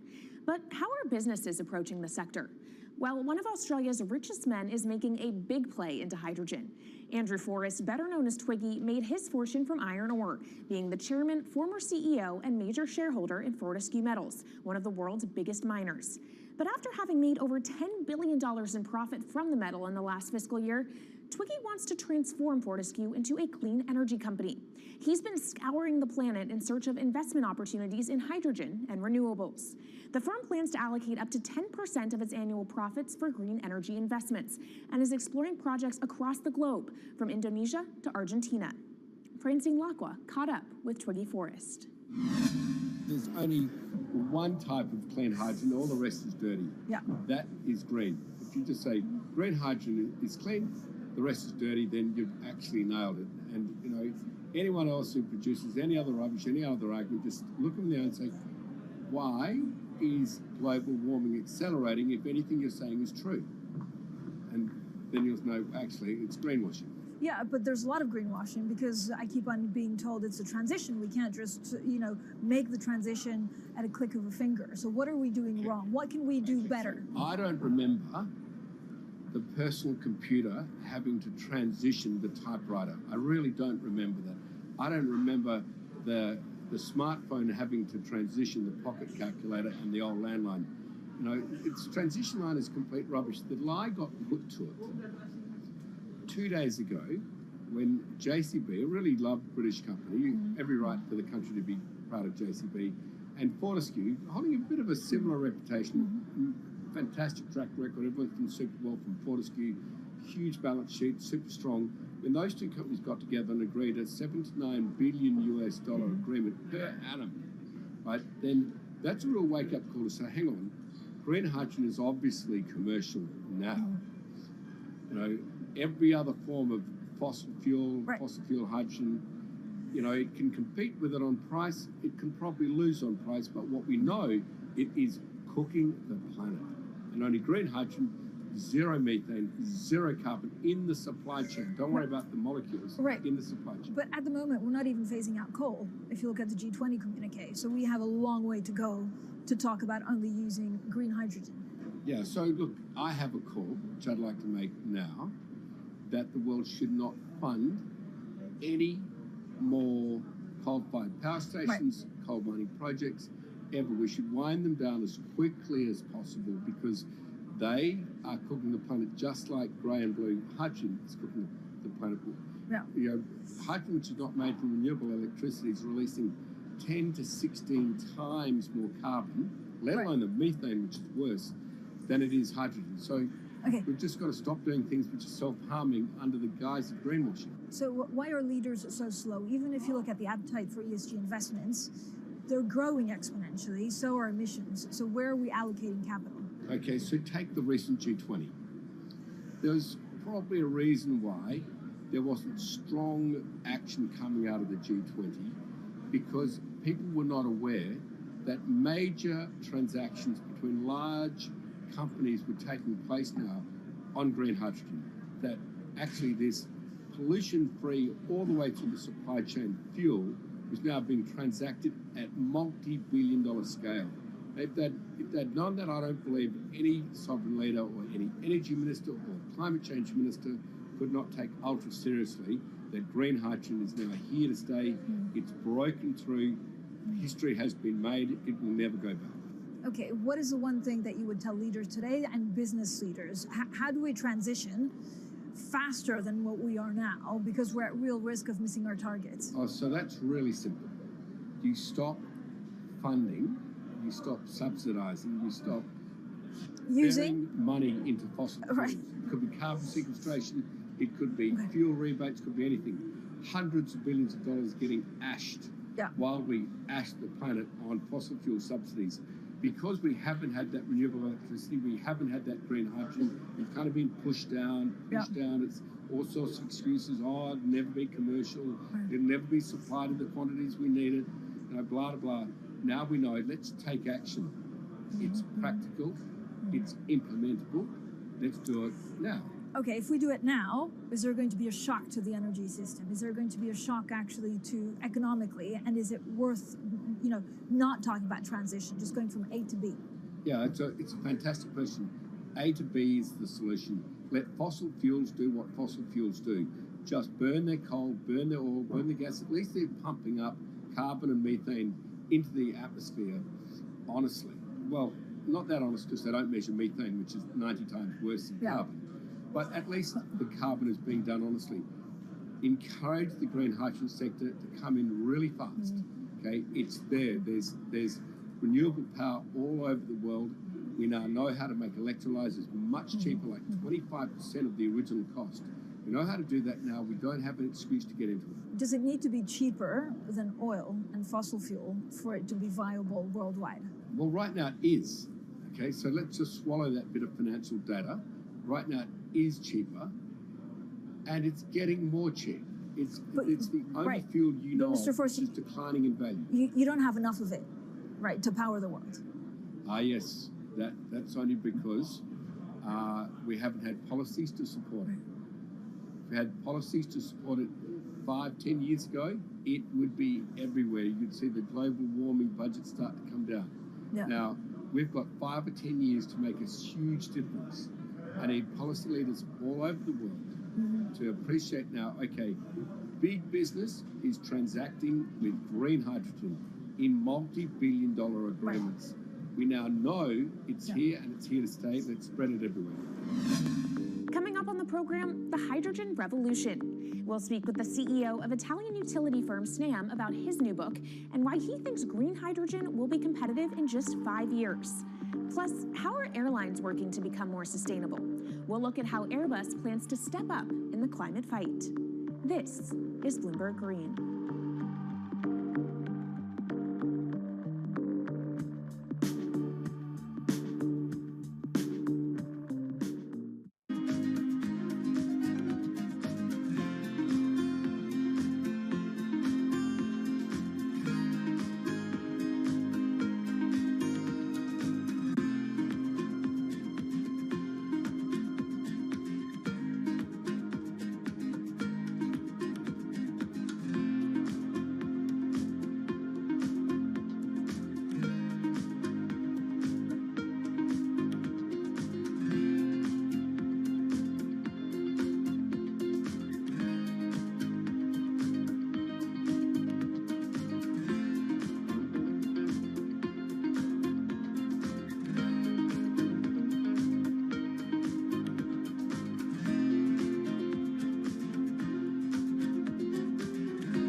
Bloomberg's world headquarters in New York, I'm Kaylee Lines, and this is Bloomberg Green. What will the world look like in 2050? Will global temperatures have stabilized, electric vehicles be abundant, and solar and wind power homes around the world? According to Marco Alvera, the CEO of Italian energy company Snam, that vision of the future could be a reality. And he says that hydrogen will pave its way.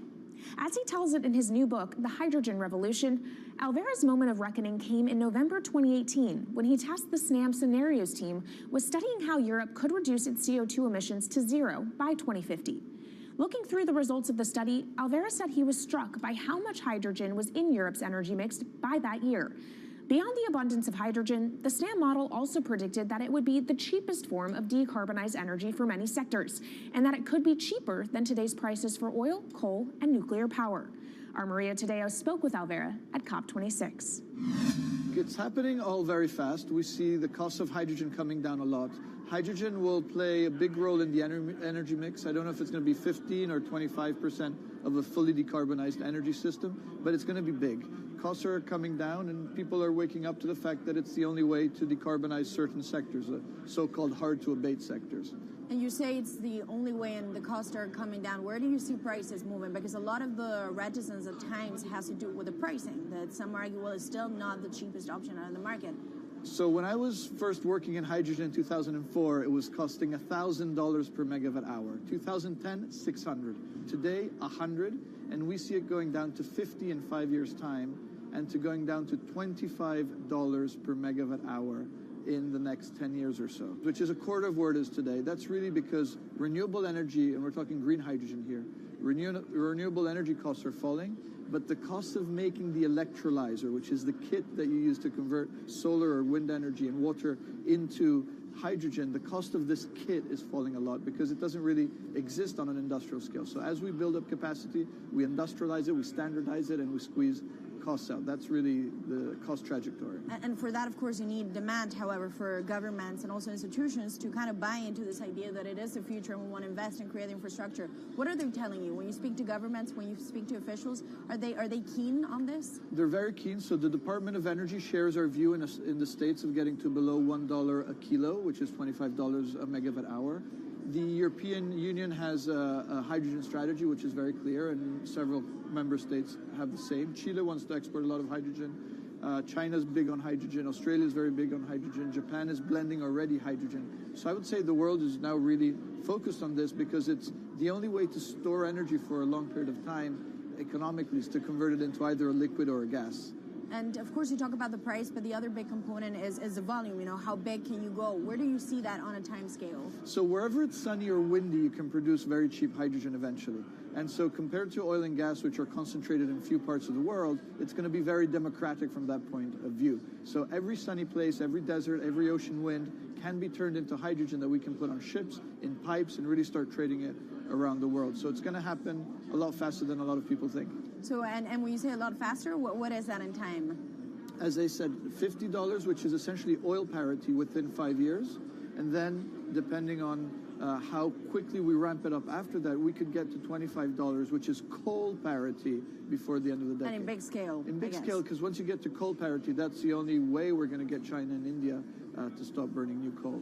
We have businesses in China and in India, and I see a lot of hydrogen development, a lot of renewable development in both countries. The India announcement was incredibly strong on 2030. Some people were upset about the 2017 net zero deadline, but when it comes to 30, he announced a big commitment to get to 50% renewables. Were you surprised by it? I was surprised that they would make it so explicit, and even the net zero is a big thing for them. And so I think it will happen faster than 2070 because of the falling costs of renewable and hydrogen. India's burning 80 gigawatt of oil, of diesel, to keep the lights on. So there's an immediate opportunity there, and we're very interested in working in that country. And with regards to China, perhaps the fact that we haven't really seen them active, I guess the diplomats are working on this, but we haven't really seen the leadership.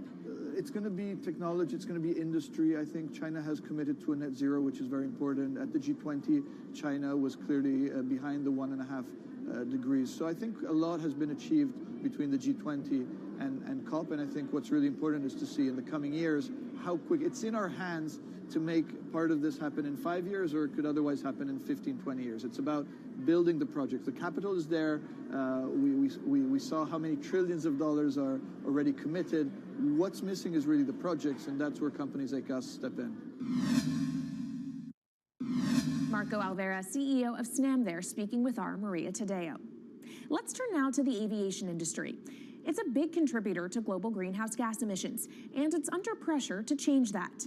In October, the International Air Transport Association, a trade body representing airlines, approved a target of achieving net zero emissions by 2050. To achieve that, many airlines in the US and Europe are looking to buy sustainable aviation fuel made from renewable sources like used vegetable oil. Initiatives like these are pushing plane makers to come up with some radical new aircraft that will eventually cater to our growing appetite for travel without hurting the environment. We took a look at how Airbus, the world's number 2 aircraft manufacturer, is stepping up to the challenge. How long until we can fly emission-free? Airbus says it's more confident by the day it can be done by its 2035 target. Airbus's CEO spoke about its ambitions for hydrogen-powered planes at the company's summit in France. The physics works. Hydrogen technologies are not new. They are used in other sectors. We use them in space on our rockets, and we don't need the laws of physics to change to be able to use hydrogen on our planes. So every day we become more confident, but we think we need to have a plane, we need to have the right fuels, the hydrogen available in the right quantity at the right place at the right time, and we need the regulations to be ready. So we really need the work and the collaboration of many people around the globe to make it happen on time. But it could be a long wait until green passenger jets go mainstream. Larger aircraft with more than 150 seats are not expected to feature globally until about 2050. That means manufacturers and airlines today are under growing pressure to ramp up short-term innovations to cut their carbon. In the long term, meeting the ambitious plans for so-called green hydrogen means building a giant industry almost from scratch. To make that happen, British airline EasyJet is among those saying governments need to get involved and fast. Aviation's emissions over the last 3 decades leading up to the pandemic grew by about 80% to over 1 gigaton, and that's projected to double by 2050. According to Bloomberg NEF, about half of the airlines with the largest global market share have set net zero targets by that same date, nearly 3 decades away. Coming up, from blue sky projects to the bottom line. We'll speak with our Bloomberg NEF expert Meredith Annex and dig into their models about how hydrogen fits into the future energy mix. This is Bloomberg Green.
Bloomberg's World Headquarters in New York, I'm Kaylee Lyons, and this is Bloomberg Green.